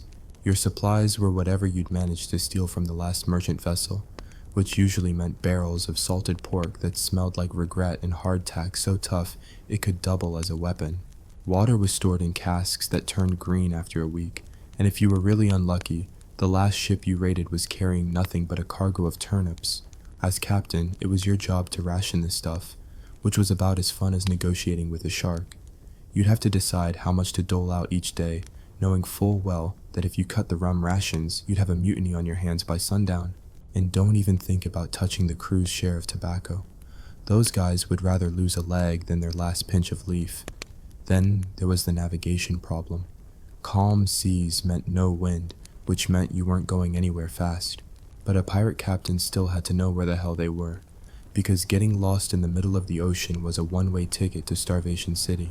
You'd pull out your trusty quadrant or astrolabe, fancy instruments that looked impressive but were about as reliable as a weather forecast from a drunken parrot. If you were one of the fancy captains, you might have a compass that actually worked, but most of the time, you were squinting at the stars, pretending you knew what you were doing, while the crew whispered behind your back about how you'd probably sailed them in circles. The smart captains kept a logbook, scratching down their best guess at their position, but let's be honest, half the time, those logbooks were just doodles of mermaids and curse words. Discipline was another tightrope walk. Pirates loved the idea of freedom, but they also loved stabbing things, so you had to maintain order without looking like a tyrant. The pirate code, yes, it was a real thing, not just something Johnny Depp made up, was your lifeline. It laid out rules like no stealing from the crew, and no gambling for money, which were about as enforceable as a dress code at a nudist colony. As captain, you had to uphold the code while also knowing when to look the other way. Catch a guy sneaking an extra swig of rum? Maybe let it slide. Catch him trying to pawn the ship's only cannon for a shiny necklace? Time for a keel hauling, which was exactly as fun as it sounds. Tying someone to a rope and dragging them under the ship, where they'd get scraped raw by barnacles and maybe nibbled by a curious fish or two. It was less about punishment and more about reminding everyone who was in charge, because nothing says I'm the boss like turning a crewmate into a human cheese grater. But let's not sugarcoat it. The biggest challenge of calm seas was the existential dread. When the action stopped, you had time to think, and thinking was a pirate captain's worst enemy. You'd start wondering if the Navy was closing in, or if that weird rash was scurvy or something worse, or if maybe you should have just stayed in Bristol and become a cooper like your dad wanted. The crew wasn't immune to it either. They'd start muttering about curses, mermaids, or that one time they saw a weird cloud that looked suspiciously like King Charles II giving them the finger. A good captain had to squash that nonsense fast because superstition spread faster than lice in the sleeping quarters. You'd organize a mock trial for the ship's rat population or hold a best beard contest. Anything to keep their minds off the fact that they were floating in the middle of nowhere with no Wi-Fi and a 50-50 chance of dying before they saw land again. And then there was the hygiene situation, or lack thereof. Calm seas meant no rain to wash away the grime, and pirate ships weren't exactly equipped with showers. The crew smelled like a mix of sweat, rum, and despair, and you, as captain, weren't much better. Your fancy coat with the gold trim? It's been on for 3 months straight, and it's starting to develop its own ecosystem. Bathing was a luxury, and the closest you got was dipping a rag in seawater and hoping it didn't burn your skin off. The crew's teeth were falling out faster than their loyalty, and the ship's surgeon, if you could call him that, was usually just a guy who'd once seen a doctor from a distance. His solution to everything was amputate it or drink more rum, which, to be fair, wasn't the worst advice. By now, you're probably thinking, wow, being a pirate captain sounds like the worst job ever. And you're not wrong. But here's the kicker. Despite the boredom, the stench, and the constant threat of mutiny, there was something addictive about it. The calm seas were a test. A brutal, soul-crushing test of whether you had what it took to lead a pack of misfits through the absurdity of pirate life. You had to be cunning, charismatic, and just a little bit unhinged to keep the show running. Because when the wind picked up or a merchant ship appeared on the horizon, you needed a crew that trusted you, feared you, and maybe even liked you a little. So you'd grit your teeth, adjust your tricorn hat, and keep the ship afloat, one sarcastic quip at a time. That's just the start of our dive into the ridiculous, harrowing world of pirate captains on calm seas. Stick around for part 2, where we'll explore what happened when the rum ran out. The crew started hallucinating mermaids, and you had to decide whether to execute the cook for serving seagull surprise. Spoiler, it's not as tasty as it sounds. The sun's beating down like it's got a personal vendetta, and your ship, the vengeful Kraken, or whatever grandiose name you slapped on this leaky bucket, is still stuck in the middle of a glassy sea, bobbing aimlessly while the crew's morale sinks, faster than a lead-plated dinghy. As a pirate captain, you're not just a leader. You're a glorified therapist, zookeeper, and con artist, all rolled into one increasingly sweaty tricorn hat. The calm seas are no longer just a test. They're a psychological siege, and you're one bad decision away from starring in your own mutiny-themed reality show. Welcome to part 2 of Surviving the Pirate Life, where the stakes are high, the rum is low, and the crew's starting to think cannibalism sounds like a fun team-building exercise. Let's talk about the rum situation first, because if there's one thing that keeps a pirate ship from descending into anarchy, it's the promise of a daily swig of liquid courage. On calm seas, with no ships to raid and no ports to stumble into, your rum supply is dwindling faster than your crew's hygiene standards. As captain, you're the one who has to break the news that the rum rations are being cut. This is not a conversation you have lightly. Pirates love their rum like they love their mothers, except they'd probably trade their mothers for a barrel of the good stuff. You gather the crew on deck, your best I'm in charge, face plastered on, and announce that everyone's down to half a cup a day. The silence that follows is louder than a cannon blast. You can feel the daggers in their eyes, and not the metaphorical kind. These guys have actual daggers, and they're not afraid to use them.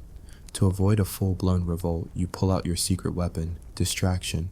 You promise a double ration when the wind picks up, swear you saw a mermaid last night who whispered about a hidden treasure, and maybe throw in a quick speech about how you're all one big, smelly family. It's a lie so thin it could double as the ship sails, but it buys you another day before they start sharpening their cutlasses. With the rum crisis temporarily diffused, you turn your attention to the food situation, which is somehow even worse.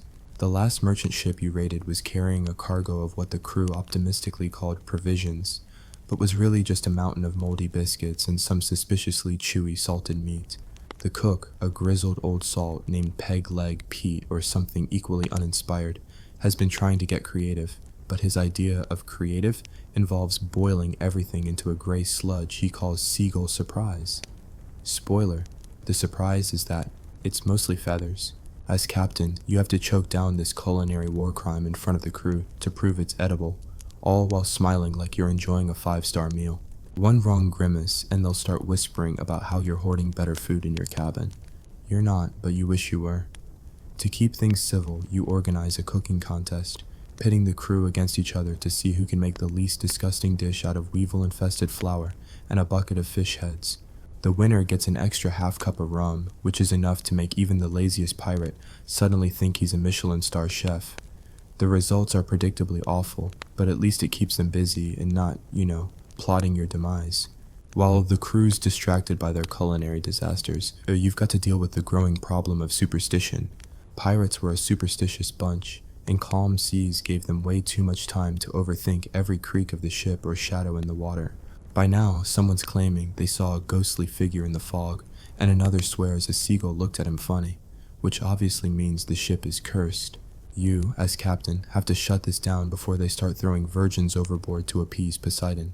Except there are no virgins on a pirate ship, so they'd probably just toss the cabin boy. Your go-to move is to lean into the absurdity.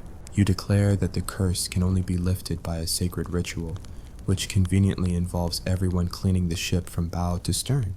You sprinkle some rum on the deck for blessing purposes, mutter some nonsense about Neptune's favor, and suddenly the crew's too busy scrubbing barnacles to worry about ghost seagulls. It's a ridiculous charade, but it works because pirates are just superstitious enough to buy it, and just lazy enough to prefer cleaning over mutiny.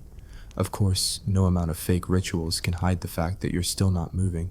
The sails hang limp, the horizon is empty, and your navigator, a guy who claims he studied under a famous cartographer but probably just stole his maps, is starting to look nervous.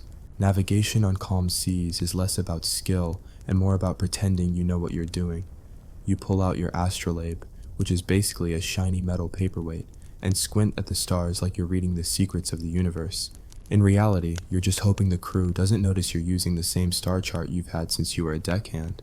If you're lucky, you've got a half-decent map, but most pirate maps were less treasure guide and more vague sketch drawn by a drunk guy who heard about an island once. You mark your position in the logbook, which is mostly a diary of your suffering at this point, and pray the wind picks up before you accidentally sail into Spanish territory. Because if the Navy catches you, it's not just your career that's over, it's your neck. Discipline, meanwhile, is starting to fray like the ship's rigging. The pirate code is still in play, but enforcing it is like herding cats with cutlasses. You catch one of the crew stealing an extra biscuit, which is a violation of Article 3 or 4 or whatever. Honestly, you stopped counting because the code's written in such bad handwriting it might as well be hieroglyphs. Normally, you'd flog the guy, but flogging's a lot of work, and it's hot, and you're pretty sure the crew's starting to see punishment as entertainment. Instead, you get creative. You sentence the thief to guard the water casks, which sounds official but really just means sitting in the hottest part of the ship, staring at barrels, and sweating out his sins. It's less about justice and more about reminding everyone that you're still the one with the fancy hat. The real challenge is the crew's gambling problem. The code says no gambling for money, but these guys will bet their last tooth on anything. Dice, cards, even which rat will win a race across the deck. You let it slide, because a betting crew is a distracted crew, but you keep an eye out for anyone trying to wager the ship's only compass. That's a keel-hauling offense, and you're not above dragging someone through the barnacle buffet to make a point.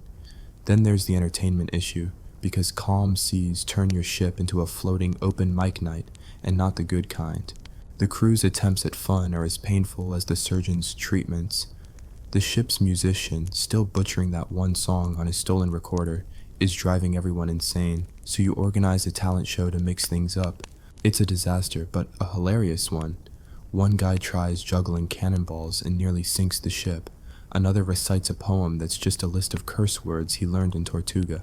The quartermaster, who fancies himself a thespian, stages a one-man play about his life as a noble pirate, which is so bad you almost hope for a storm to interrupt it. As captain, you have to judge this nonsense, which means clapping politely while mentally planning your escape to a deserted island. The winner gets a shiny trinket from your last raid, and for one glorious moment, the crew's too busy cheering to notice the water's starting to taste like algae.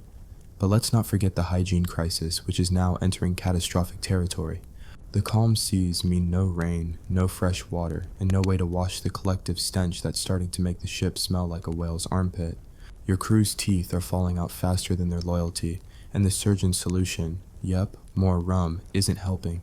You try to enforce some basic cleanliness, like ordering everyone to rinse their clothes in seawater, but that just makes them smell like salty despair. You're not exactly a paragon of cleanliness yourself. Your captain's coat is so crusty it could stand up on its own. But you've got to maintain the illusion of authority. So you splash some rum on your face, call it cologne, and hope no one notices the lice staging a revolution in your beard. By now, the existential dread is hitting harder than a broadside. The crew's starting to ask big questions, like, what's the point of all this? And why didn't we just become fishermen? You can't let them dwell on it, because a philosophical pirate is a dangerous pirate. You keep them busy with drills, sword fighting practice, cannon loading races, anything to remind them there's still a crew of badass marauders and not just a bunch of guys stuck on a floating plank. You even stage a mock battle, where you pretend to be a merchant ship and let the crew attack you. It's ridiculous, but it works. They're so caught up in the fake plunder that they forget they're starving, smelly, and one bad day away from turning on each other. As the days drag on, you start to wonder if the sea itself is conspiring against you. The horizon's empty, the stars are mocking you, and the crew's starting to look at the cabin boy like he's a walking buffet. You're holding it together with nothing but charisma, lies, and the last dregs of rum. But you're a pirate captain, damn it, and you didn't survive scurvy, storms, and Spanish cannons to lose to a bunch of bored weirdos on a calm sea. So you adjust your hat, practice your most menacing glare, and keep the ship afloat, one sarcastic quip at a time. That's part 2 of our plunge into the chaotic, absurd life of a pirate captain on calm seas. Stay tuned for part 3, where things get even weirder. Think mutiny plots, imaginary sea monsters, and a desperate attempt to turn a barrel of fish into something resembling dinner. Spoiler, it doesn't go well. The sun's been up for what feels like a decade, baking your ship, the vengeful kraken, or whatever you're calling this floating heap of splinters, into a sweaty oven of despair. The sea is so calm it's practically mocking you, and your crew, a motley gang of misfits who make a bar brawl look like a book club, is starting to unravel. As a pirate captain, you're not just steering a ship, you're juggling egos, superstitions, and a dwindling supply of everything that keeps the circus from imploding. Welcome to part 3 of surviving the calm seas, where the real enemy isn't the Navy or the storms. It's the creeping insanity of being stuck in the middle of nowhere with a bunch of lunatics who think hygiene is a type of fish. Let's start with the mutiny problem, because by now the crew's boredom has fermented into something dangerous. You've kept them busy with deck scrubbing, fake rituals, and a cooking contest that produced a dish so vile it could have been used as cannon fodder. But the calm seas are wearing them down. You catch whispers of discontent, grumbled curses about your leadership, snide remarks about your hat, and one particularly bold idiot who suggests maybe he should be captain. You laugh it off because the guy can't even tie his own boots. But inside, you're sweating harder than the cook trying to pass off a dead rat as stew surprise. Mutiny on a pirate ship isn't just a career setback. It's a one-way ticket to a plank. Walk, or worse, being marooned on an island with nothing but a pistol and one bullet. To squash this nonsense, you pull out the oldest trick in the captain's playbook, divide and conquer. You promote the loudest complainer to assistant quartermaster, a meaningless title that comes with zero power, but enough ego stroking to keep him loyal. Then you pit the rest of the crew against each other with a rigged dice game, where the winner gets an extra sip of rum and the losers have to clean the bilge. It's manipulative, it's sneaky, and it's exactly why you're still wearing the captain's coat while they're scrubbing slime. But mutiny is just the tip of the iceberg. The crew's superstitions have gone from quirky to full-blown unhinged. Someone swears they saw a sea monster circling the ship last night, and now half the crew is refusing to go near the railings because they're convinced it's waiting to snatch them. You know it was probably just a dolphin, or more likely, a barrel that fell overboard, but try telling that to a bunch of guys who think a cloudy sky means Poseidon's having a bad day. To keep them from sacrificing the cabin boy to appease the kraken, You stage an elaborate monster banishing ceremony. You wave your sword around, chant some gibberish you stole from a tavern song, and toss a bucket of fish guts into the sea as an offering. The crew buys it, mostly because they're too tired to argue, and you buy yourself another day before they start carving totems out of the mast. It's absurd, but absurdity is your currency now. Logic sailed away with the wind weeks ago. Then there's the food crisis, which has gone from bad to apocalyptic. The last of the biscuits are so weevil-infested they're practically walking away on their own, and the salted pork is starting to smell like it's plotting its own mutiny. The cook, who's now calling himself Chef Pierre, despite being from Bristol, tries to salvage things by boiling a batch of fish the crew caught yesterday. Problem is, the fish were caught in a net that's been sitting in the bilge, so the resulting soup tastes like despair with a hint of seaweed. As captain, you have to eat this garbage in front of everyone, smiling like it's a delicacy, while your stomach stages its own private rebellion. To keep the crew from rioting, you organize a fishing contest, promising an extra rum ration to whoever catches the biggest fish. It's a desperate move, but it works, until someone hauls up a jellyfish and tries to claim it's a sea steak. You let him have his moment, because at this point, you're just happy they're not eating each other. Water's another nightmare. The casks are down to the dregs, and what's left is so green it could star in a horror story. You're rationing it like a miser, but the crew's starting to look at you like you're hiding a secret stash in your cabin. You're not, but you're tempted to start drinking seawater just to prove a point. To stretch the supply, you order the crew to collect dew off the sails at dawn, which sounds poetic until you realize it involves a bunch of hungover pirates licking canvas like it's a gourmet dessert. You also try distilling seawater using a contraption the ship's carpenter cobbled together from spare barrels and a rusty helmet. It produces about a thimbleful of drinkable water a day, but it's enough to keep the crew from staging a coup over the last barrel. You're not a scientist, you're a pirate for God's sake, but you're starting to think you deserve an honorary degree in survival chemistry. Navigation's still a mess, because the calm seas mean you're not moving, and you're pretty sure your navigator's been reading the star chart upside down. You've been keeping up the charade of knowing where you are, squinting at the horizon like it's going to cough up a landmark any second, but the truth is, you're lost. The logbook's a mess of vague entries like, still no wind, saw a bird, maybe a gull, who cares? You try to rally the crew with talk of a nearby island just over the horizon, but they're starting to suspect you're making it up. To keep them distracted, you organize a map drawing contest where everyone sketches their own version of where they think the ship is. The results are hilarious. Half the maps look like a child's drawing of a potato, and the other half have treasure islands labeled with names like Gold Land or Rum Island. You pick a winner based on who includes the most mermaids because at least it keeps the mood light. Discipline's hanging by a thread, and the pirate code is starting to feel like a suggestion rather than a rule. You catch 2 crew members fighting over a rusty spoon, which is apparently the most valuable thing on the ship now that the rum's nearly gone. Normally, you tie them to the mast and let them bake in the sun, but you're too tired for that, so you settle for making them sing a duet of the ship's only song, a god-awful sea shanty about a mermaid with commitment issues. It's humiliating, it's effective, and it gives the rest of the crew something to laugh at besides your increasingly desperate attempts to look like you're in control. You also start handing out fake promotions, Master of the Sails, Chief Rat Catcher, because nothing shuts up a whiny pirate like a fancy title, even if it comes with no actual perks. Entertainment's getting trickier because the crew's talents are about as impressive as the ship's plumbing. The talent show was a disaster, so you pivot to storytelling nights, where everyone takes a turn spinning a yarn. You go first, regaling them with a completely made-up tale about the time you outsmarted a Spanish admiral by disguising the ship as a giant whale. It's nonsense, but they love it, and soon everyone's competing to tell the most outrageous story. One guy claims he wrestled a shark and won. Another swears he's married to a mermaid who's just visiting her family right now. You let it go because as long as they're talking, they're not stabbing. You also start a betting pool on when the wind will pick up, which is risky because if it doesn't happen soon, you'll have to fake a breeze by having the cabin boy wave a sail around. The hygiene situation is now a full-blown catastrophe. The crew smells like they've been marinating in a stew of sweat and fish guts, and your own coat is so stiff with salt it could double as armor. You try to enforce a bath day, where everyone dips a rag in seawater and pretends it's a spa treatment, but the crew's more interested in arguing over who gets the least moldy rag. The surgeon, who's still insisting he's a medical professional despite his only qualification being a steady hand with a saw, starts handing out health tonics made from rum and what you're pretty sure is bilge water. You don't drink it, but you let the crew think it's a miracle cure because placebo's better than panic. Your own beard is starting to feel like a sentient being, and you're half tempted to shave it off, but that would be admitting defeat. A pirate captain's beard is his brand, and you're not about to let the sea win.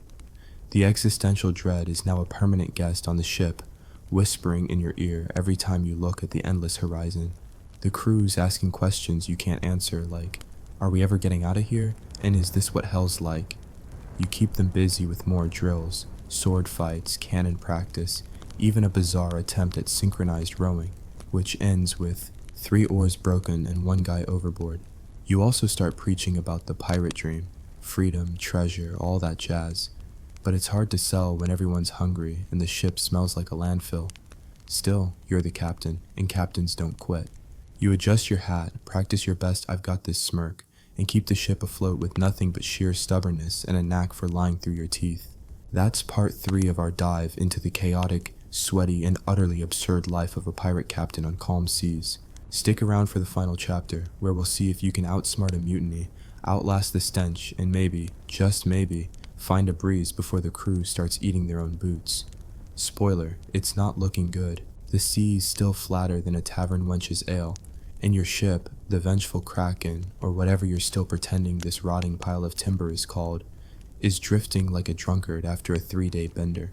The sun's relentless, turning the deck into a frying pan and your crew into a sweaty, muttering mess of paranoia and bad ideas. You're a pirate captain, which sounds like a dream job until you're stuck babysitting a gang of scurvy-riddled lunatics who'd rather stab each other than swab the deck. This is part 4 of surviving the calm seas, where the real treasure is keeping your sanity, and the only thing more dangerous than the endless horizon is the crew's growing suspicion that you've got no clue what you're doing. Spoiler, they're not entirely wrong. The mutiny vibes are now thicker than the sludge in the bilge. You've dodged a few plots already, promoting the loudmouths, distracting the rest with dice games and fake titles, but the crew's patience is thinner than the ship's sails. You overhear them muttering about new leadership and better hats, and one guy's openly sketching a plank with your name on it.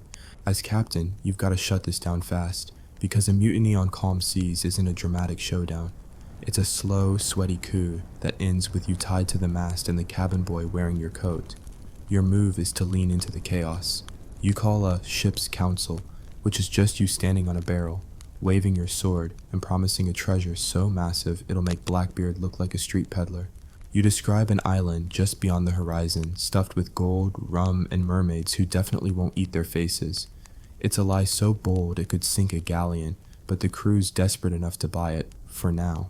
To seal the deal, you hand out the last of the rum, a sacrifice that hurts more than losing a leg, and stage a loyalty oath where everyone swears allegiance to you. They grumble, but they swear, because nothing says team spirit like a shot of watered-down booze and the threat of keel hauling. The food situation's gone from apocalyptic to outright dystopian. The biscuits are now officially classified as rocks, the salted pork so rancid it's practically sentient, and the cook's latest creation, a soup made from barnacles scraped off the hull, tastes like regret with a side of splinters. You're still choking it down in front of the crew, grinning like you're at a royal banquet, but your stomach staging a full-scale mutiny of its own. To keep the crew from turning cannibal, you organize a desperate scavenging mission. You send the best swimmers, meaning the ones least likely to drown themselves, to dive for anything edible. Clams, seaweed, maybe a slow fish. The haul's pathetic, but you spin it like they've discovered the lost treasure of Atlantis. You also start a recipe exchange, where the crew shares their secret family recipes, which mostly involve boiling things until they're unrecognizable. It's less about food and more about keeping them distracted, because a pirate thinking about dinner is a pirate not thinking about stabbing you. The winner gets a shiny button from your coat, which you're starting to suspect is worth more than the ship itself. Water's now the stuff of nightmares. The last cask is so green it glows in the dark, and the crew's drinking it anyway, because the alternative is licking the deck for dew. You've got the carpenter's half-baked distillery chugging along, producing a trickle of water that tastes like rust and broken dreams. You're rationing it so tightly that every sip comes with a signed permission slip, and the crew's starting to look at the ocean like it's a giant cocktail. You know seawater is a one-way ticket to madness, but try explaining that to a guy who's already hallucinating mermaids. To stretch the supply, you order the crew to collect rainwater from a storm that doesn't exist, which buys you a few hours of them staring at the sky instead of plotting your demise. You also start a rumor that the navigator's working on a secret water-finding technique, which is just him waving the astrolabe around like it's a divining rod. It's nonsense, but it keeps the crew from storming your cabin with pitchforks, or in this case, rusty cutlasses. Superstition's now a full-blown epidemic. The crew's convinced the ship's cursed and they've got evidence, a weird smell, which is just the cook's soup, a creaking noise, which is just the ship, and a cloud that looks vaguely like a skull, which is just a cloud. You're past fake rituals now. This calls for a full-on exorcism. You dress up in your fanciest coat, steal some Latin phrases from a looted Bible, and stage a cleansing of the ship. You sprinkle seawater on the deck, chant gibberish, and sacrifice a barrel of the cook's soup to the sea gods. The crew's so spooked they actually cheer when you're done, and for one glorious moment they think you're a wizard instead of a fraud. You milk it, declaring the ship blessed and ordering everyone to wear their hats backward for protection. It's ridiculous, but it buys you another day before they start carving anti-curse runes into the mast. Navigation's a lost cause. You're still pretending you know where you are, but the star chart's basically a doodle at this point, and the navigators started blaming the stars for moving. You've got no wind, no landmarks, and a logbook that's just a cry for help in written exempt form. To keep the crew from noticing, you organize a treasure hunt on the ship itself, hiding a few trinkets from past raids and letting them tear the place apart looking for them. It's chaos. One guy gets stuck in a barrel, another tries to search the cannon, but it keeps them busy. You also start dropping hints about a secret map in your cabin, which doesn't exist but gives them something to gossip about besides your questionable leadership. If you're lucky, a breeze will pick up before they figure out you're bluffing. If not, you're ready to swim for it. Discipline's gone from shaky to non-existent. The pirate code's a distant memory, and the crew's now fighting over who gets to sleep in the least moldy hammock. You catch one guy trying to sell the ship's only compass for a half-eaten biscuit, and you're too tired to keel-haul him, so you sentence him to polish the figurehead, which is just code for standing at the bow and looking busy. You also start handing out more fake titles, Lord of the Bilge, Duke of the Sails, because at this point, ego's the only currency you've got left. The crew's still gambling, betting their last buttons on everything from rat races to who can spit the farthest. You let it slide because a betting pirate is a happy pirate, and a happy pirate's less likely to shove a dagger in your back. Entertainment's your last line of defense against total anarchy. The storytelling nights are losing their charm. Everyone's run out of lies, and the quartermaster's epic poem is just a list of things he hates about the ship. You pivot to a pirate Olympics, with events like sword juggling, barrel rolling, and a truly ill-advised cannonball catching contest that ends with 2 broken toes and 1 very dented cannonball. You judge it with all the gravitas of a king, handing out bits of rope as medals and promising a feast when you hit land.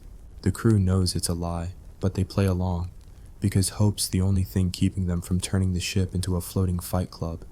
You also start a sing-along, forcing everyone to belt out that god-awful shanty about the mermaid. It's painful, but it's better than silence, because silence means they're thinking, and thinking means trouble. The hygiene crisis is now a humanitarian disaster. The crew smells like they've been wrestling sharks in a sewer, and your coat's so crusty it could star in its own horror story. You try one last bath day, ordering everyone to dunk themselves in the sea, but half the crew refuses because they're convinced the sea monster is still out there. The surgeon's still peddling his rum and bilge water tonics, and you're starting to think he's onto something, because at least it's numbing the pain. Your beard's now a full ecosystem, and you're pretty sure it's plotting to overthrow you. You keep it though, because a captain without a beard is just a guy with a hat, and you're not ready to give up the one thing that still says, I'm in charge. The existential dread's now a permanent crew member sitting on your shoulder and whispering that you'll never see land again. The crew's asking questions you can't answer like, are we dead? And is this purgatory? You keep them busy with one last drill, a mock battle where you pretend to be a Navy ship and let them capture you. It's chaos, with swords swinging and the cabin boy accidentally setting his own hat on fire. But it reminds them they're still pirates, not just a bunch of sunburned weirdos on a floating plank. You give a speech about the pirate spirit, all freedom and glory, but deep down, you're just praying for a breeze, a ship, anything to break this nightmare. And then, just when you're ready to give up, you see it, a ripple on the horizon. The wind's back, or maybe it's a mirage, but you don't care. You scream sails up like you've just spotted El Dorado, and the crew scrambles like they've forgotten how to move. The ship creaks to life, the horizon shifts, and for the first time in weeks, you feel like a captain again. You don't know where you're going, but it's better than here. You adjust your hat, flash a grin, and steer into the unknown. Because that's what pirates do. Survive, lie, and sail on, one sarcastic quip at a time. That's the end of our wild, sweaty, utterly absurd journey into the life of a pirate captain on calm seas. From mutiny plots to barnacle soup, you've outsmarted, outlied, and outstinked the worst the ocean could throw at you. So here's to you, Captain. May your rum never run dry, your crew never mutiny, and your beard always strike fear into the hearts of your enemies, or at least the rats.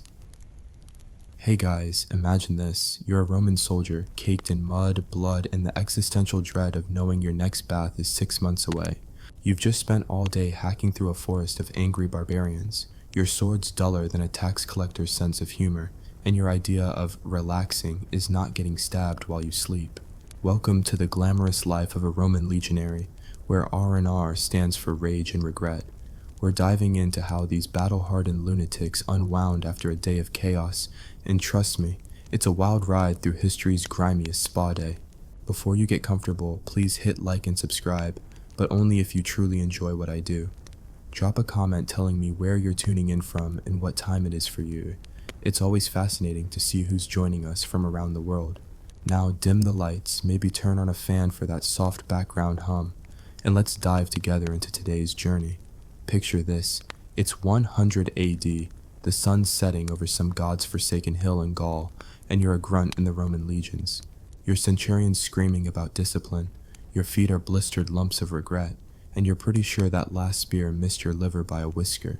Battle's done, the enemy's either dead or running, and you're left standing in a field of carnage, wondering if the gods invented wine just to mess with you. So, how do you relax? Spoiler alert, it's not by binge-watching scrolls or taking a hot yoga class. No, Roman soldiers had their own brand of self-care, and it's equal parts brutal, bizarre, and borderline insane. Let's start with the immediate aftermath, because nothing says I survived like trying not to collapse from exhaustion while your mates loot the battlefield. The first thing you do isn't kick back with a cold one, though trust me, they wish they could. You're stuck with post-battle chores that make modern paperwork look like a vacation.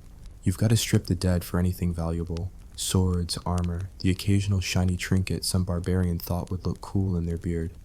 This isn't just scavenging, it's practically a Roman tradition. You're not stealing, you're redistributing resources for the glory of the empire. Your centurion's watching, and if you don't bring back something shiny, you're on latrine duty for a month. And let me tell you, Roman latrines? Imagine a communal sponge on a stick, shared with 50 guys who haven't seen soap since they were born. Yeah, looting's the better gig. Once the battlefield's picked clean, you're not exactly heading to a cozy tavern. You're marching. Because Romans loved marching more than they loved complaining, and that's saying something. You're hauling your gear, your shield's heavier than your life choices, and you're trudging back to camp, which is less home sweet home, and more a ditch with ambitions. The camp's where the real relaxation begins, but don't get your hopes up. Roman camps were built faster than you can say standardized military efficiency, but they weren't exactly five-star resorts.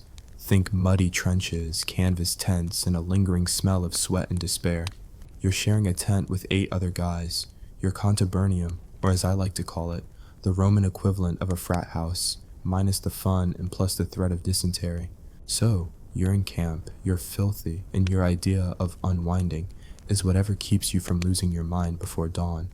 First stop, food. Roman soldiers didn't exactly dine like emperors.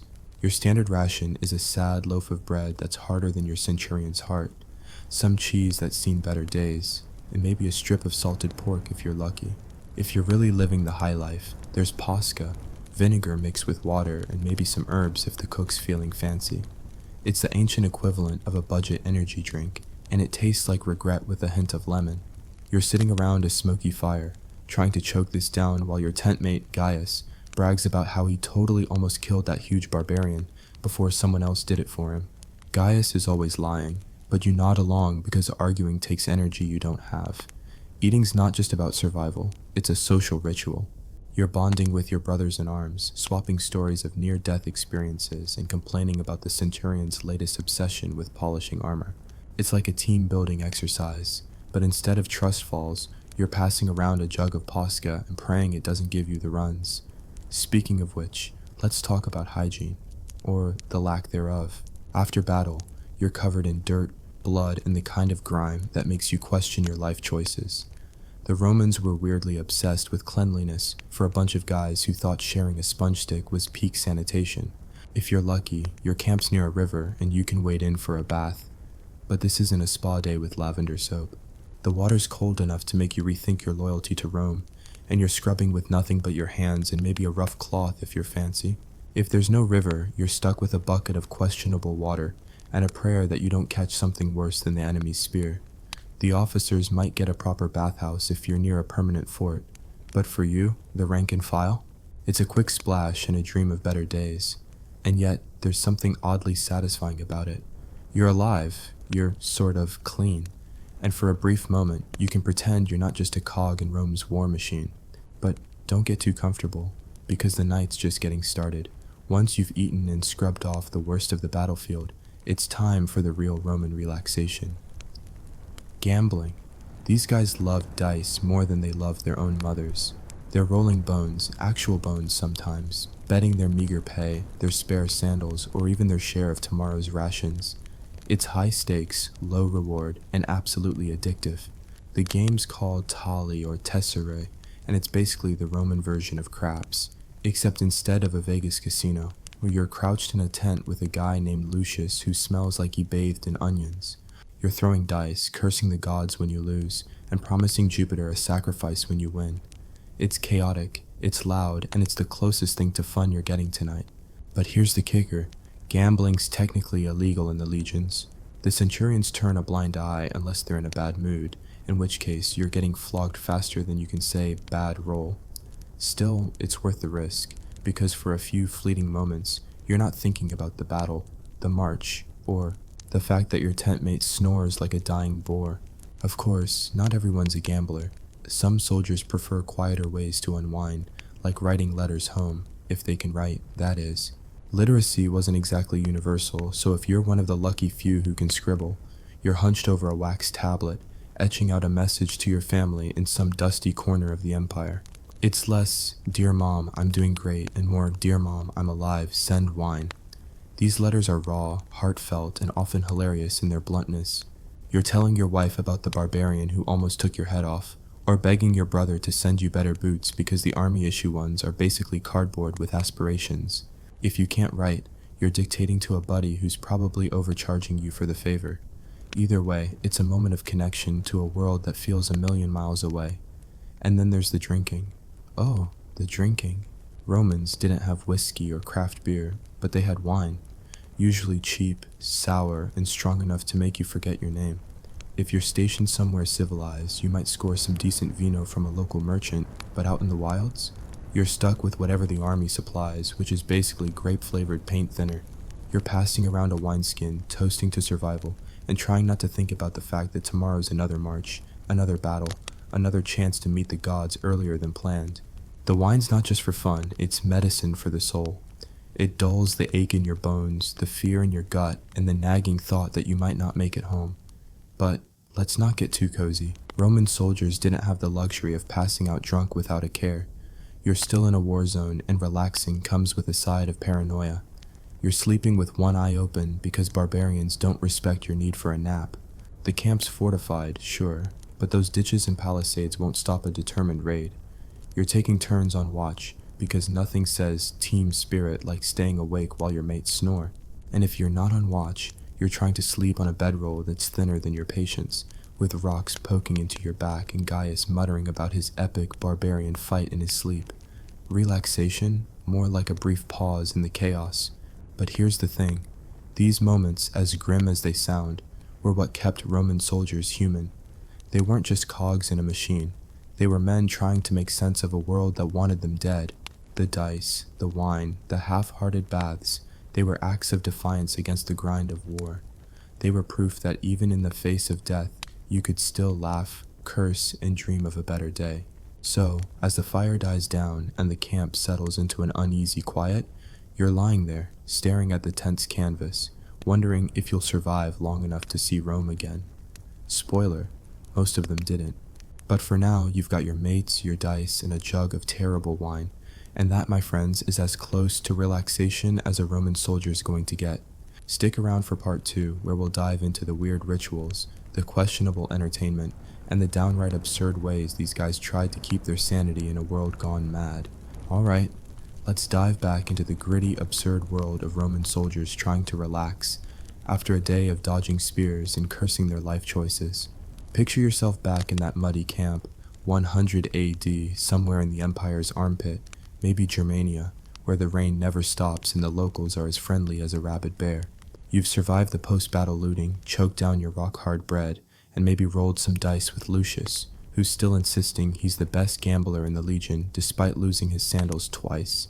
But the night's young, and relaxation in the Roman legions is about to get weirder, wilder, and a whole lot more unhinged. Buckle up, because this is part 2 of our dive into the chaotic, sarcastic, and downright painful ways these guys tried to unwind in a world that smelled like sweat and despair. The fire's still crackling, Gaius is still lying about his battlefield heroics, and you're wondering if the gods are just playing a cruel prank on you. Let's go. First up, let's talk about the bizarre rituals that passed for leisure in the legions. Romans were obsessed with their gods, and after a battle, you'd better believe they're not just sitting around sipping Posca, they're making sure Jupiter, Mars, and every other deity in the pantheon knows they're grateful for not being skewered. Enter the post-battle sacrifices, which are less spiritual cleansing and more, please don't smite me, I'm already having a bad day. You're not getting out of this one, because the centurion's got a hard-on for piety, and skipping a ritual is a one-way ticket to a flogging. So, there you are, crowded around a makeshift altar in the middle of camp, watching some poor legionary try to wrangle a terrified goat. The animal's bleeding like it knows what's coming, and you're just praying the guy holding the knife doesn't slip and take your hand off instead. The priest, usually some officer who drew the short straw, mutters a prayer that's half Latin, half gibberish, and then slash, the goat's done for. Blood's everywhere, the air smells like regret and burnt fur, and you're supposed to feel blessed. Spoiler, you don't. You're just wondering if you can sneak a piece of the sacrificial meat for dinner, because that pork ration from earlier is already a distant memory. But it's not all doom and goat guts. These rituals are a chance to let off steam, even if it's in the most Roman way possible. Sometimes the soldiers get creative, turning the sacrifice into a bit of theater. Picture your mate Quintus, who's had one too many sips of wine, doing an exaggerated impression of the centurion while waving a bloody knife around. Everyone's laughing until the centurion himself shows up, and suddenly Quintus is volunteering for double watch duty. Still, for a fleeting moment, you're not just a soldier. You're part of a weird dysfunctional family, mocking the gods and the empire in the only way you can, with dark humor and a complete disregard for your own safety. Once the gods are appeased, or at least not actively trying to kill you, it's time for what passes as entertainment in the legions. And no, it's not a Netflix subscription or a nice night at the Colosseum. If you're lucky enough to be near a fort or a semi-civilized outpost, you might get a taste of what the Romans called ludi, games, but not the fun kind.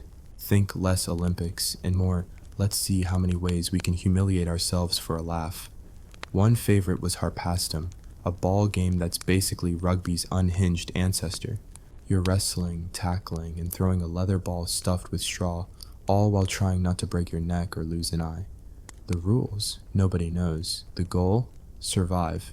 It's less about winning and more about proving you're tougher than the guy next to you. You're diving into the mud, elbowing Gaius in the face, by accident, and laughing when Lucius gets flattened by a guy twice his size. It's chaos, it's violent, and it's the closest thing to therapy these guys are getting. If you're not in the mood for getting concussed, there's always storytelling. Because nothing says relaxation like reliving the day's trauma in vivid detail. Around the campfire, soldiers take turns spinning tales, and let me tell you, these aren't fairy tales. They're gruesome, exaggerated accounts of battles, betrayals, and the occasional ghost story about some cursed battlefield where the dead still scream. Your buddy Marcus swears he saw a spectral legionary during the last skirmish, and you're not sure if he's drunk, delusional, or just trying to scare you into giving him your wine.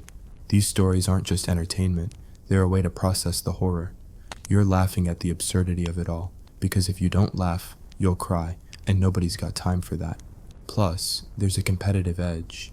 Everyone wants to tell the best story, the one that gets the biggest laugh or the most horrified stares. It's like an ancient open mic night, except instead of bad poetry, you're describing how you dodged a javelin while tripping over a corpse. But let's not kid ourselves. Most of the time, entertainment in the legions is whatever you can scrounge up to distract yourself from the fact that you're one bad decision away from being a barbarian's trophy. Some soldiers get creative, carving little figurines out of wood or bone. Think whittling, but with the added thrill of possibly stabbing yourself with a dull knife. Others play music, if you can call it that. There's always that one guy with a lyre or a flute who thinks he's the next Apollo, but really he's just making noises that sound like a cat being strangled.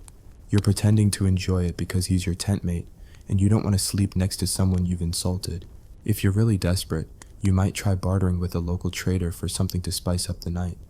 Maybe a jug of slightly less terrible wine or a questionable charm that's supposed to bring luck, but probably just gives you a rash. Speaking of locals, let's talk about the social interactions. Roman soldiers weren't exactly known for their charm, but after a battle, some of them were looking for companionship, and I don't mean deep philosophical debates. If you're near a town, you might sneak off to a tavern or a less than reputable establishment, hoping to spend your meager pay on a fleeting moment of human connection. These encounters are less romantic and more mutually beneficial transactions, because let's be real, you're covered in grime, you smell like a dead horse, and your idea of flirting is not passing out mid-sentence. The locals know you're a walking disaster, but they'll take your coins anyway. Back in camp though, things get weirder. Some soldiers form, let's call them close bonds, with their comrades. The legions were a brotherhood, and sometimes that brotherhood got very close. Nobody's talking about it, but everyone knows about that one tent where the snoring's suspiciously rhythmic. It's not exactly sanctioned, but it's not exactly forbidden either. Just don't let the centurion catch you, or you're scrubbing latrines until the empire falls. And then there's the sleep situation, because nothing screams relaxation like trying to catch a nap in a war zone. You're on a bedroll that's basically a suggestion of comfort, surrounded by guys who snore, fart, and mutter about their ex-wives in their sleep. The camp's quiet, but it's the kind of quiet that makes your skin crawl, because you know the enemy could be creeping up at any moment. You're clutching your dagger like it's your only friend, and every rustle in the dark is either a rat, a barbarian, or Gaius tripping over his own ego again. Sleep isn't rest, it's just a brief pause in the nightmare. You're dreaming of home, of a warm bed, of a life where you're not constantly one bad day away from being a footnote in history. But here's the kicker. These moments of relaxation are what kept these guys going. The rituals, the games, the stories, they're not just distractions, they're survival mechanisms. You're laughing at Quintus's terrible jokes, cheering as Lucius gets flattened in Harpastum, or rolling your eyes at Marcus's ghost stories, because if you stop to think about the reality of your life, you'll lose it. The Roman legions were a machine, but the men inside it were human, and humans are messy. They found joy in the absurd, comfort in the chaotic, and hope in the hopeless. So, as the campfire fades and you're lying there, staring at the stars through a hole in your tent, you're not just a soldier, you're a survivor, clinging to every scrap of humanity you can find in a world that's trying to grind you into dust. That's it for part 2, folks. Stick around for part 3, where we'll explore the downright deranged ways Roman soldiers tried to bond with the locals, the makeshift markets that popped up in camp, and the absolutely unhinged things they did to convince themselves they weren't already half dead. It's gonna be a wild ride. Welcome back to the madness, where we're still knee-deep in the absurd, gritty, and downright deranged world of Roman soldiers trying to relax after a day of swinging swords and praying they don't end up as barbarian piñatas. It's 100 AD, and you're still stuck in that muddy camp somewhere in the Empire's backwater. Let's say Britannia this time, where the fog's thicker than your centurion's skull, and the locals are plotting your demise with every pint of mead they chug. You've survived the post-battle looting, choked down your sad excuse for dinner, rolled dice with Lucius, who's now lost his cloak and his dignity, and even endured a goat sacrifice that left you questioning your commitment to the gods. But the night's far from over, and the Roman legion's version of unwinding is about to take a turn into the truly unhinged. This is part 3 of our sarcastic, pain-soaked journey into the chaos of ancient R&R, where survival's a miracle and relaxation's a fever dream. Let's dive in. First up, let's talk about the makeshift markets that spring up in camp like mushrooms after a rain. Soaked, miserable, and slightly suspicious. After a battle, the camp turns into a bustling hub of questionable commerce, because nothing says I'm alive like bartering for a half-rotten apple or a charm that's probably just a rock with a smiley face scratched into it. These markets aren't exactly Rome's forum. They're more like a flea market run by desperate men with too much time and too little sense. You've got soldiers trading looted barbarian trinkets. Think dented helmets, weird bone necklaces, or a dagger with a handle that smells faintly of regret. Then there are the camp followers, those shady entrepreneurs who trail the legions like vultures with better sales pitches. They're peddling everything from premium wine, reeds slightly less toxic than the army's supply, to questionable love potions that are probably just Posca with extra dirt.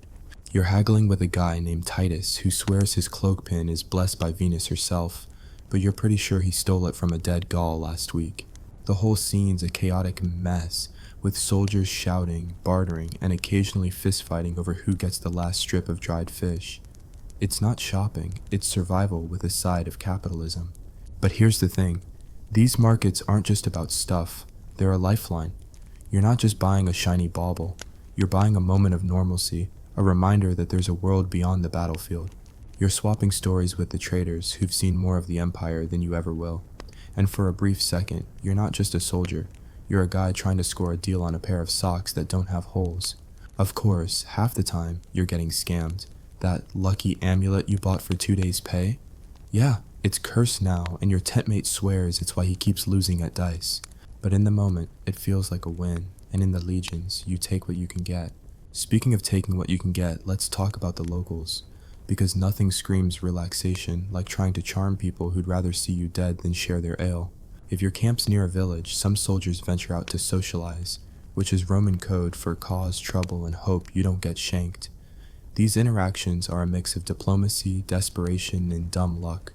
You're trudging into a settlement, armor clanking, looking like a walking armory, and trying to convince the locals you're not here to burn their huts down. Good luck with that. The villagers are eyeing you like you're a tax collector with a bad haircut, but they'll trade if the price is right, or if they think you're too drunk to notice they're shortchanging you. You're bartering for food, booze, or maybe a quick chat with someone who doesn't smell like your tent mates.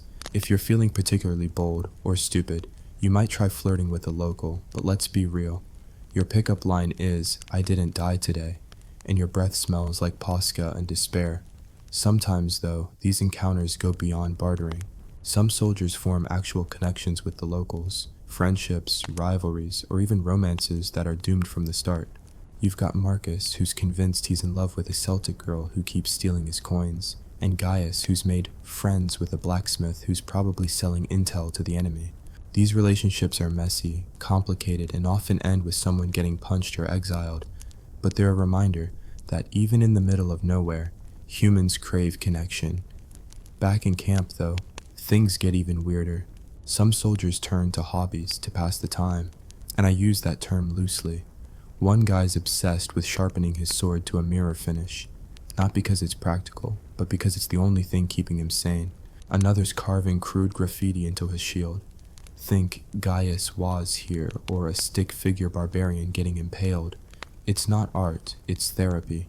Then there's the guy who's decided he's a poet, scribbling terrible verses about glory and death on a scrap of papyrus he borrowed from the quartermaster. You're pretending to listen while secretly wishing he'd choke on his next sip of wine.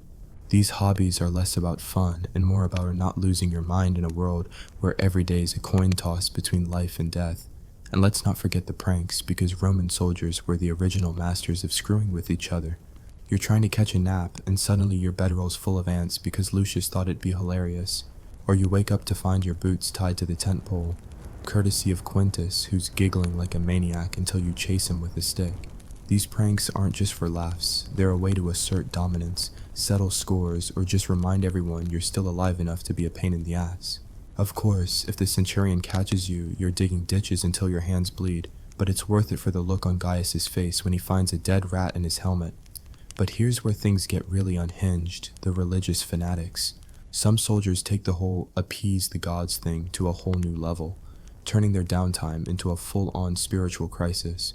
You've got guys praying to every deity they've ever heard of: Jupiter, Mars, Mithras, that weird local god who demands you burn a perfectly good loaf of bread.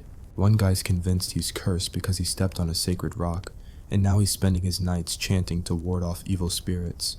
Another's making tiny offerings to Fortuna, like a lock of his hair or a bent nail, because he's sure she's the only reason he's still breathing. It's not exactly relaxing, but it's a distraction. And in the legions, distractions are as good as gold.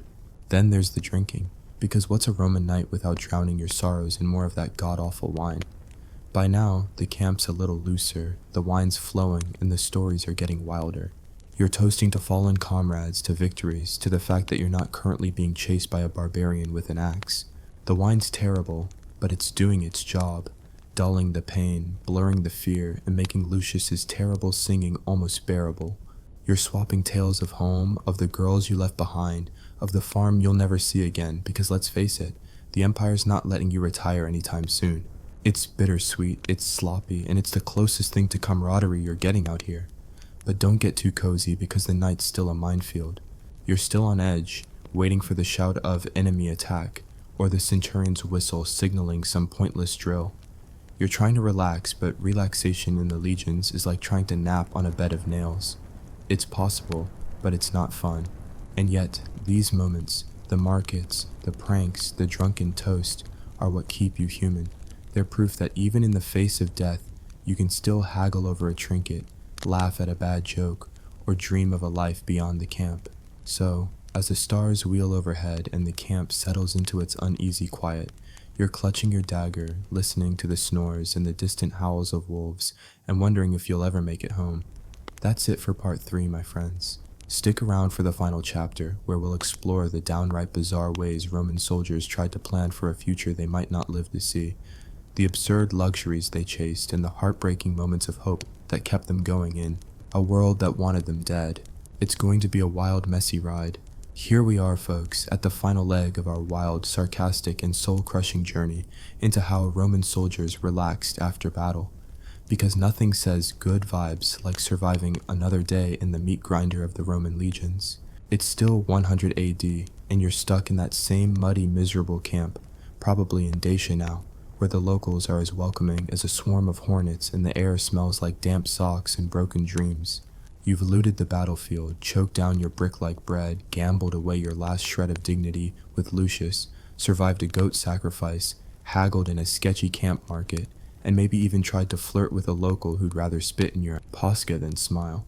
This is part 4, the grand finale of our dive into the absurd, painful, and oddly human ways these soldiers clung to sanity in a world that wanted them dead. Buckle up, because we're about to explore the bizarre dreams, desperate luxuries, and heartbreaking flickers of hope that kept these guys going. Let's dive into the chaos one last time. By now, the night's dragging on, the campfire's down to embers, and you're sprawled on your bedroll, which is less a bed and more a cruel suggestion of comfort. Your body aches, your boots are leaking, and Gaius is still muttering about his epic barbarian kill in his sleep. But in this fleeting moment of quiet, your mind wanders to the one thing that keeps every soldier going, the dream of something better. For Roman legionaries, yes, better is a hazy, half-formed fantasy, because let's face it, the Empire's not exactly handing out pensions and beach villas. You're dreaming of the day you survive your 25-year enlistment, yes, 25 years, and get that sweet discharge certificate, maybe even a scrap of land in some corner of the Empire, where the barbarians aren't actively trying to kill you. It's a long shot, like betting on Lucius to win at dice, but it's all you've got. So, you lie there, staring at the stars through a rip in your tent, imagining a little farm somewhere sunny, with a wife who doesn't hate you, and a jug of wine that doesn't taste like regret. You're picturing olive trees, a couple of goats, maybe even kids running around, though the odds of you living long enough to see that are slimmer than your bedroll. These dreams aren't just escapism, they're survival. They're the tiny spark that keeps you marching through mud, blood, and centurion shouting matches. Some guys take it a step further, planning their futures with the kind of optimism that's either inspiring or delusional. You've got Marcus, who's been hoarding his pay to buy a tavern back in Rome, where he'll serve authentic posca and tell exaggerated war stories to drunk merchants. Never mind that he's got about 3 sesterces to his name and the tavern's a pipe dream. Marcus is convinced he's one good campaign away from being the next big thing in Roman hospitality. Then there's Quintus, who's obsessed with becoming a citizen, because for a lot of these guys, especially the auxiliaries from the empire's fringes, citizenship is the golden ticket.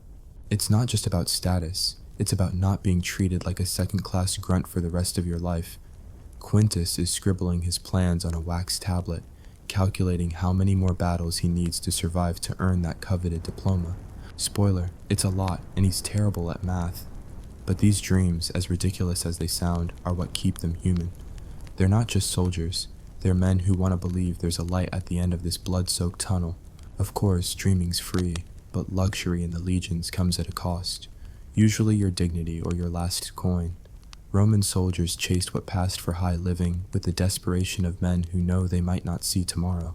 If you're near a fort with a proper bathhouse, you're begging, borrowing, or bribing your way in, because a real bath is the Roman equivalent of a 5-star spa day.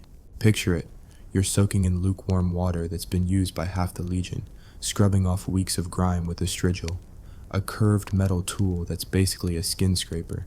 It's gross, it's glorious, and for a brief moment, you feel like a senator instead of a walking corpse. If you're really living large, you might score some olive oil to rub into your skin, because nothing says I'm fancy like smelling like a salad instead of a latrine.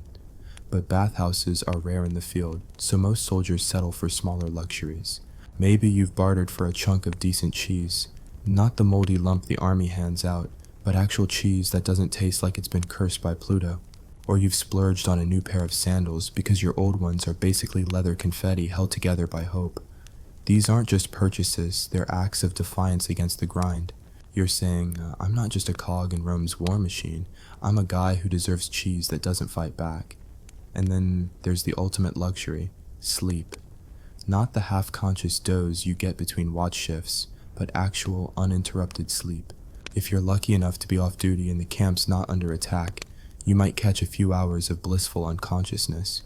You're curling up on your bedroll, ignoring the rocks digging into your back and pretending you're not surrounded by snoring, farting, muttering lunatics. It's not restful, but it's close enough, and in the legions, close enough is as good as it gets. But let's not get too sentimental, because the legions aren't exactly a therapy session. For every moment of hope, there's a reminder that life's a cruel joke. You're dreaming of that farm, but you know deep down you're more likely to end up as fertilizer than a farmer. You're savoring that rare chunk of decent cheese, but you're also wondering if it's worth the inevitable gut ache. And don't even get me started on the healers who pass for doctors in the legions. Got a wound that's gone septic? The camp surgeon's got a rusty saw and a jug of wine for anesthesia. Feeling feverish? He'll prescribe a prayer to Asclepius and a poultice that smells worse than the wound. These guys make modern quacks look like Nobel laureates, but they're your only shot at surviving long enough to enjoy your next terrible meal. And yet, amid the pain and absurdity, there are moments of heartbreaking humanity. You're sitting around the dying campfire, passing around the last dregs of wine, and someone, maybe even Gaius, the compulsive liar, starts talking about home. Not the fantasy farm, but the real one, the creaky house, the annoying little brother, the mother who's probably forgotten your face by now. Everyone's quiet for once because you're all thinking the same thing. You might never see those places again, but in that silence, there's a bond stronger than any legionary oath.